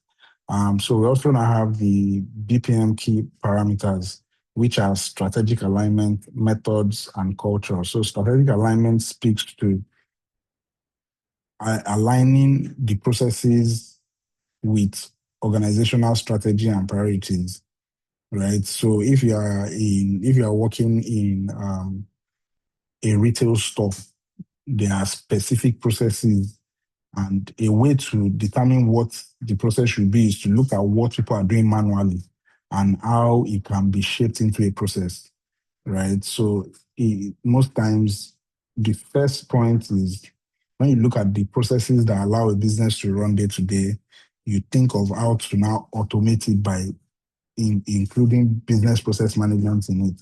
And the methods, you have tools and techniques to help with process modeling.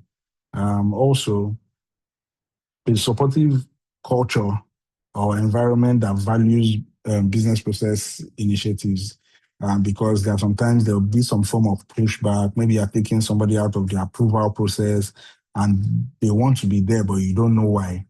So a supportive culture is also a key parameter for BPM. Now, information system roles in business process management, right? It solves 3 major things, right?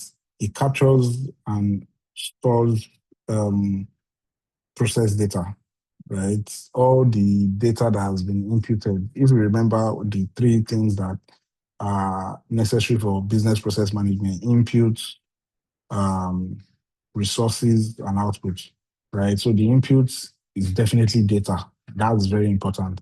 Then monitoring the process performance. How is this process optimization? Those key areas, is it helping user satisfaction, customer satisfaction? Is it reducing turnaround time?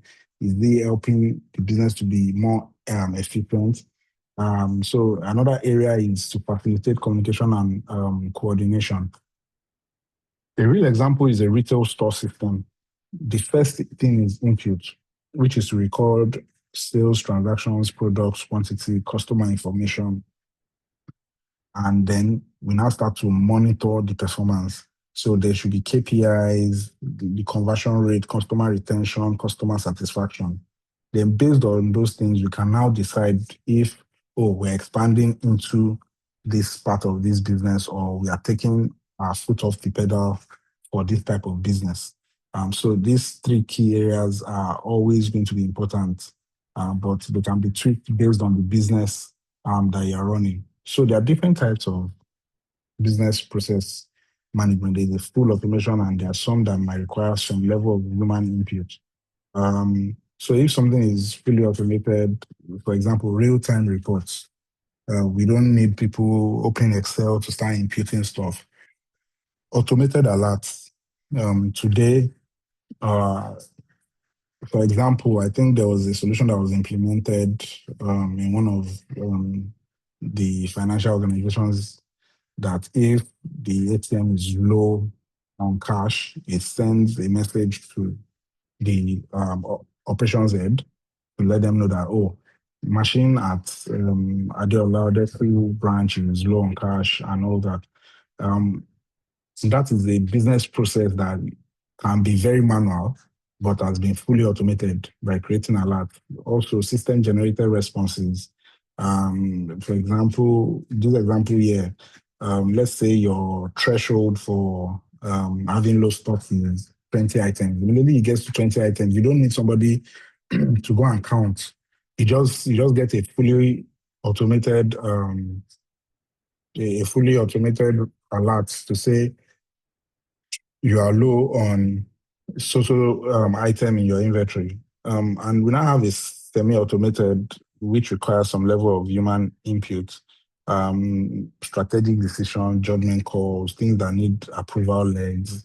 You can automate the redundant parts, the repetitive tasks, but for very high level, very impactful decisions, those might not be fully automated. A case study is Zara's supply chain.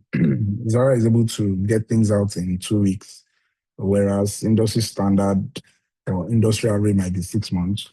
They're able to do this by integrating information system for real-time data from stores. So what are people buying the most in their stores? They are able to do that and, pushing new designs that align with the things that people love and keep selling stuff. So it helps them to quickly respond to changing trends and emerging choices among consumers. So for a ride sharing app, we collect things like the data location, processing, transaction, and analysis. For example, when Uber came into Nigeria, they started from Lagos, but not all of Lagos, because they have done their data to say, okay, where do we feel this is going to scale fast? And they picked the island part of Lagos, and they're able to scale from there. But when another ride-hailing app came, they decided not to start from Lagos. They picked outskirts of Lagos.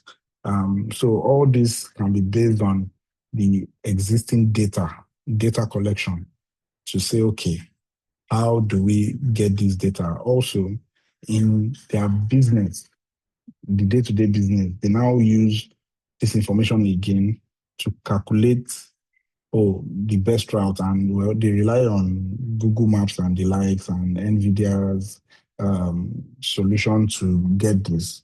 But it's very important to understand the manual process that could have gone into these phone calls, physically going to a bus park. All those have been optimized by this improved process.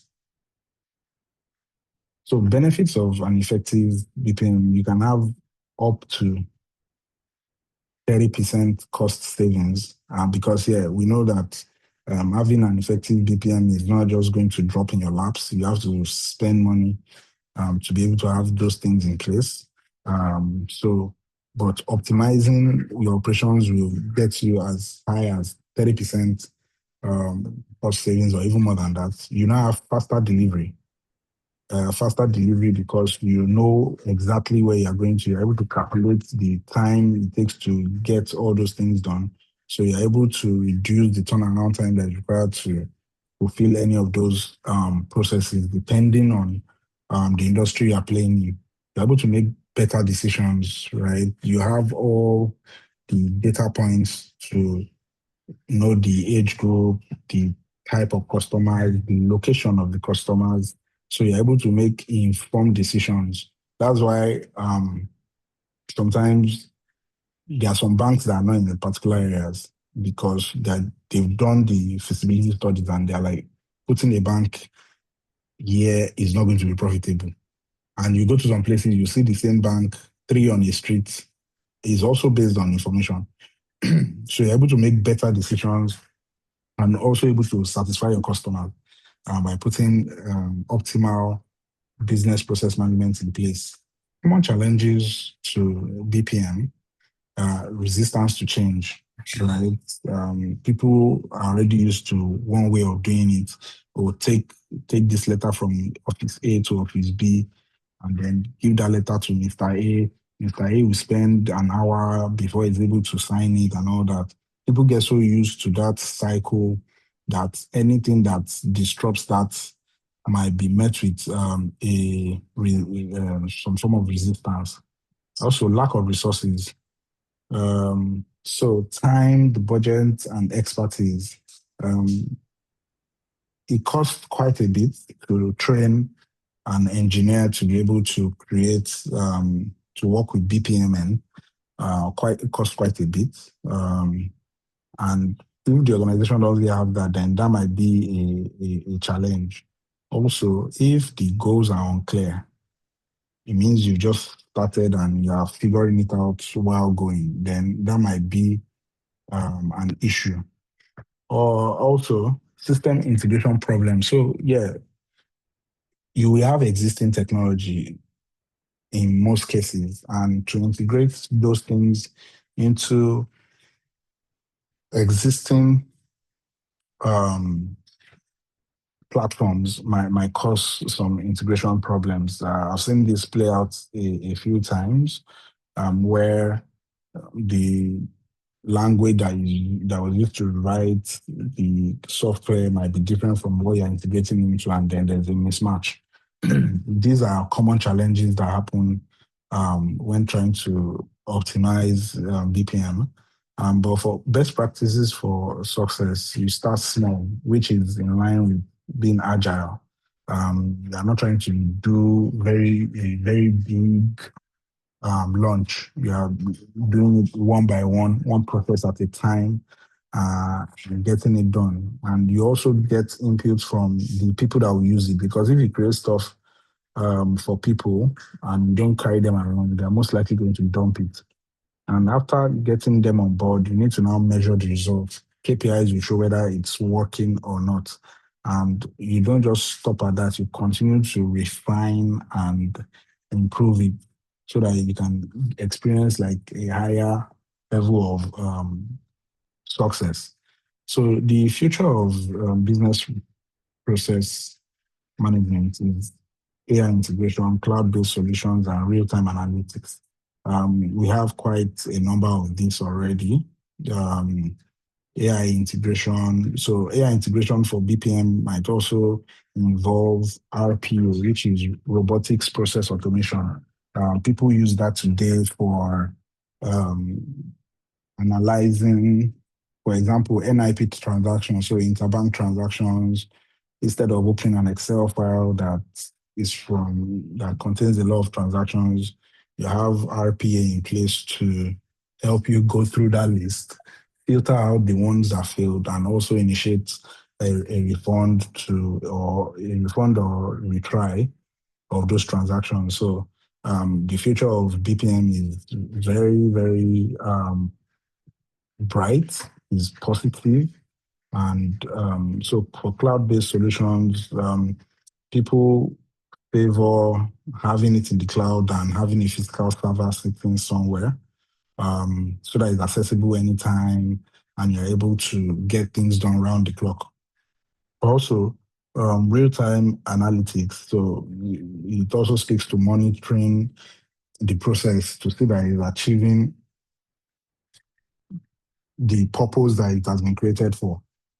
So key takeaways is to let us know that business process management is essential, and it helps to improve the organization's ability to achieve success.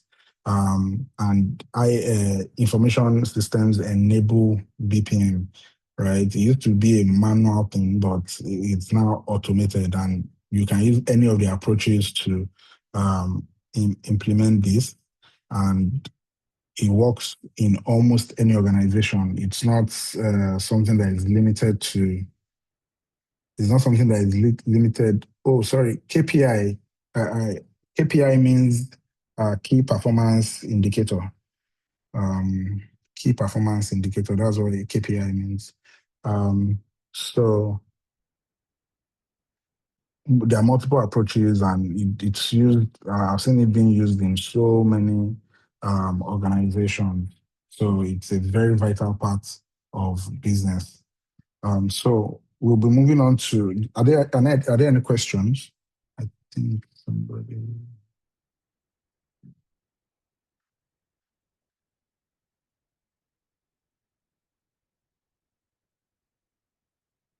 Okay.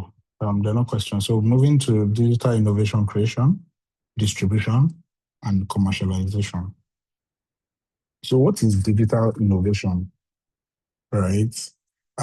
We are splitting this into two because it's a very wide concept. People just say, "Oh, digital innovation," and it looks like, okay, you're converting all manual processing into automated processes. But if it's not achieving any new flavor or helping the organization improve, then there's really no innovation there. So IT innovation speaks to adopting existing tech that's new to your organization. So if something already exists out there and is being used and being tested, then you are in an organization that doesn't have any of those things. It's IT innovation when you bring those things, so they already exist. But digital innovation is creating entirely new offerings by combining physical and digital products. So that's the innovation there. Like it's not a situation where you are using a physical ledger to write, or passbook as we used to know it, to write how much you withdraw in the bank, and then you take a core banking software and just slam it into your bank. That is IT innovation. So, but if you bring entirely new offerings, when you combine a mix of both physical and digital products, then that is digital innovation. A real world example, we know, well, people don't even use iTunes anymore, right? People use Apple Music, Spotify, and all the likes. But we also had days where people were using Pirate Bay to get music and all those things. And you had physical CDs and all those things. But looking at music evolution, right? You've gone. I don't even know people. I don't even think people even look for CDs anymore. You just use Shazam to check the song that is being played and you play it on your app. So it shows the innovation that has gone into music evolution that has led to these changes in the past 20, 25 years. So the digital innovation process is broken down into four. We have the initiation, which is the beginning, where you identify problems and opportunities. Then you go ahead and create new designs or new systems, and you deploy and integrate the solutions. So in between development and implementation, A/B testing is going to happen in between development and implementation. So there are a lot of things that will still go into each of these steps. Then you maximize value from those systems. So the first stage, right? So there are people in this world that where you see problems, they see opportunities. Those are people that are very critical to digital innovation, right? They identify the needs, they find the problems, right, and discover areas for growth and development. The areas where they can add value and then profit from that value that they created. Example is recognizing the demand. I think a lot of banks are now offering solar loans, right? And this wasn't the case 3-4 years ago. But somebody has identified that problem, and they're able to say, "Oh, there's money to be made from this." So stage one, initiation. Stage two is development. This can be very tasking. This can be very gruesome, right? Building from scratch, customizing existing systems, because nobody's going to throw away their system because you brought something new. So there has to be a level to which you will integrate your new solution with existing systems. Then you adopt the solutions that work and you implement it in other places. And an example here is the development of advanced digital monitoring system for offshore oil platforms. You can't be there every single time. And if you even put somebody there every single time, it's costing you a lot of money to have somebody there every single time. So implementing digital monitoring systems is optimal and cost saving over the long term. So implementation speaks to installing and deploying the system, integrating, setting up governance systems, training the employees that will be able to use those systems efficiently. And you can also provide incentives for adoption, right? A situation might be, you can see how things have moved from the kind of cables that we used to charge to what we have now. It has been from the pin mount to the USB, then USB-C, and all that.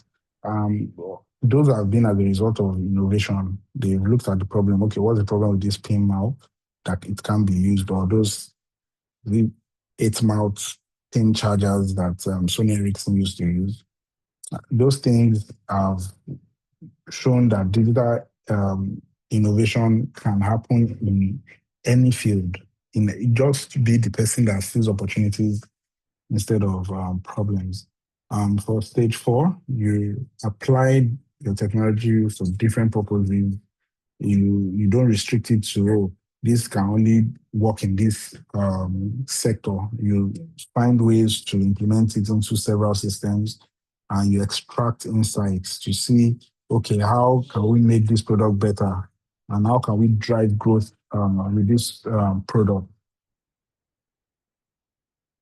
Now, an example is virtual concerts, right?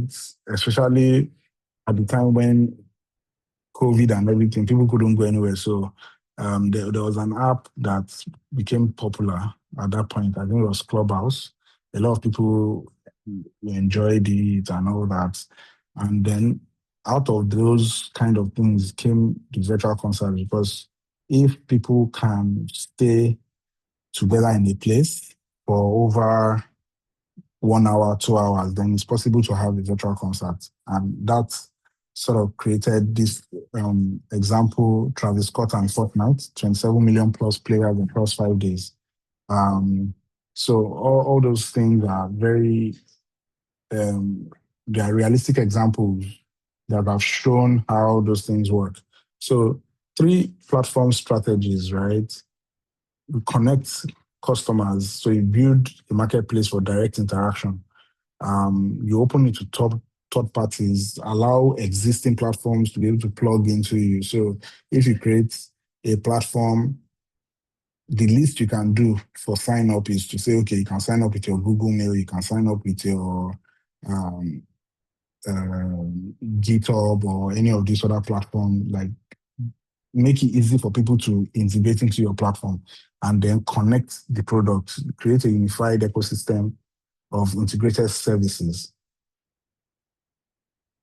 So speaking about the first strategy, opening to third parties. So if you look at it, the earlier app that we talked about, Indonesian ride-hailing app that eventually evolved into a super app, Gojek. So it started as a ride-hailing and courier service, but it evolved into a super app with multiple services. So food delivery, grocery shopping, digital payments, and all those things. So that's a way of opening to third parties. There was a new app that was able to integrate, allow other apps to integrate into it. Number two is connecting customers, right? A platform like Instagram shopping, Facebook marketplace. Um, they evolved the app from just a place where you post pictures and like to where you can actually advertise your product and sell. Another strategy, which was shown earlier, is connecting products. So you are able to make people stay more on your platform. They have everything they need, like a super app, right? And Microsoft Windows was able to do this. So, made diverse applications available, and that made them have the market dominance that you see today.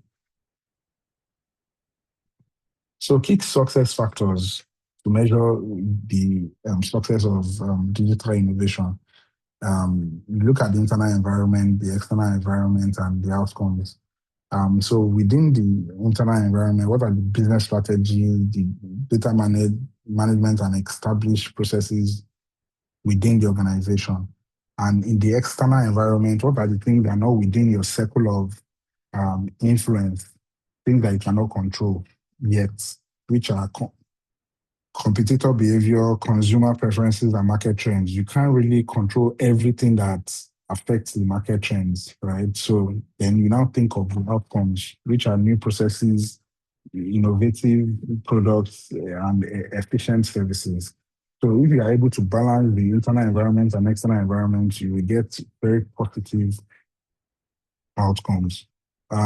So real world examples will be transportation, the way Uber, Bolt disrupted having to go to the taxi park, and then you don't even know. You might have thought that 5,000 should take me here, and you get there and they say, it's 10,000 because they said so. All this was disrupted by the innovative nature of ride hailing. For me, the music industry, if somebody had told me 10 years ago that, you will need to have internet every single time you want to play music and that people will be open to that, I would have thought it'd be a lie. But you see most people today, they really not download the song on their device. They rather just stream, look for playlists and just stream the music from there. Also, virtual reality concerts, virtual reality gaming, and all those things are becoming very popular in the entertainment space. So we can see very real world impact in this. So why does digital innovation matter? It matters because it helps you to stay competitive, create value, drive growth, and reach more customers. A particular organization that didn't, or two organizations that I believe they didn't focus on digital innovation, Nokia and BlackBerry. I know Nokia does other things apart from phones, but their mobile phone outfit, they didn't quickly innovate. BlackBerry too kept their closed door policy for their software, having their own platform, controlling everything. And because they didn't innovate, they were not more competitive at a point. I know Nokia tried to come back with the Windows mobile, but they struggled. So being able to stay competitive is something that allows digital innovation to thrive. So if you have a team that believes in prioritizing digital innovation, then you are sure that you remain competitive, you create value, and you'll be able to even pivot. And pivoting is very crucial to driving growth, because what used to bring revenue stream 10 years ago might not be able to do the same thing now because times are changing. So common pitfalls to avoid: tech without strategy, right? If the tech doesn't align with the business and it's not aligning with the organization's goals, then you're still not doing the correct thing. And also, if you're ignoring the users, the people that are going to use the product, then you're probably going to find yourself being left behind. And there are so many organizations that we've seen over the past 10, 20 years that have been deaf to the users. And because of that, people just abandon the platform. So a rigid approach um, to be very innovative, you require flexibility. You might need to unlearn the things that made your business successful 20 years ago, 10 years ago, 5 years ago. The things that made your business successful, you might need to abandon it and then pick up something that works. And also, poor integration.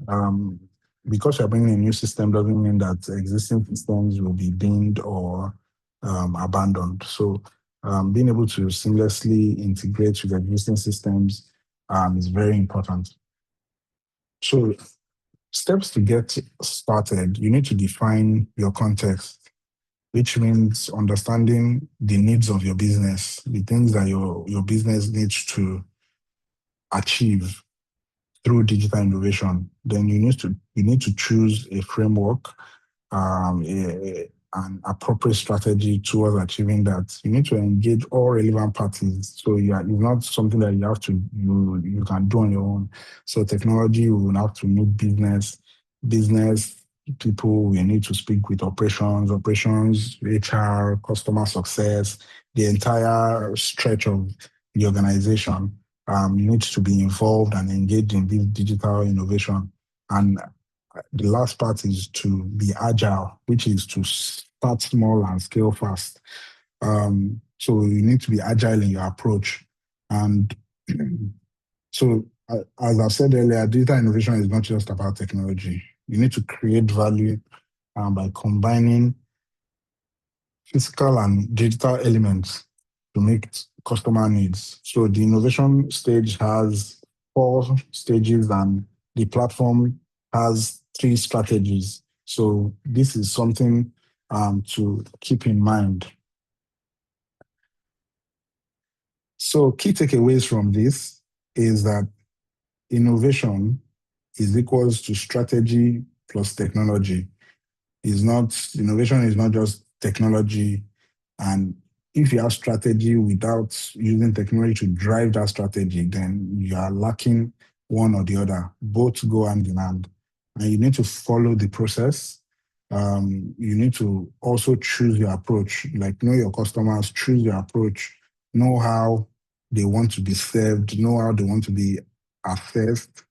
You don't just create digital innovation because it's a buzzword. You go in informed, and then you learn from examples of organizations that have done that and have made reasonable success from it. So I think that's the end of this module. Does anyone have any questions, please?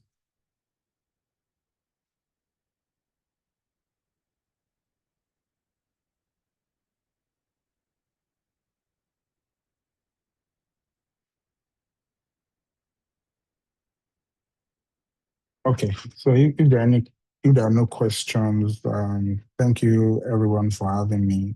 Over back to you, Adam.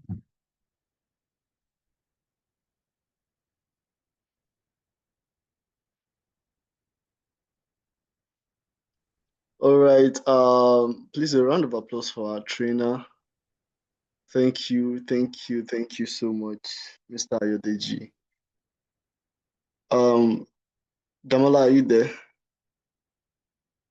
Yeah, I can hear. Can you hear me? My network was glitching. Can you hear me? All right, you can hear you now. All right. Please let's give a round of applause for our trainer. Let's appreciate him in the chat box. Thank you so much, Mr. Ayodeji. Thank you so much. Damola, please take the closing announcement.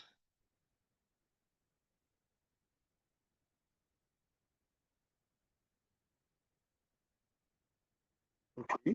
All right. So please, let's all go to the chat box and fill in the feedback form. Let us know how we can do this better. Please fill up the feedback form. Let us know what we can do to make this program even better. And please do not forget the material for today's class will be posted in the group latest tonight. It will be posted in the group latest tonight, so we can all get it on it. And also the recording will be posted really soon also. Please let's all make sure we are active and we check the group often. Thank you so much for joining today's session, everybody. Yes, and you can check our website, email us for if you have any thing you'd like to anything you'd like to ask, and that's our number, that's our WhatsApp and our calling line. So please reach out to the college with whatever you'd like to ask. So thank you so much, everybody. We will be having this session again same time next week.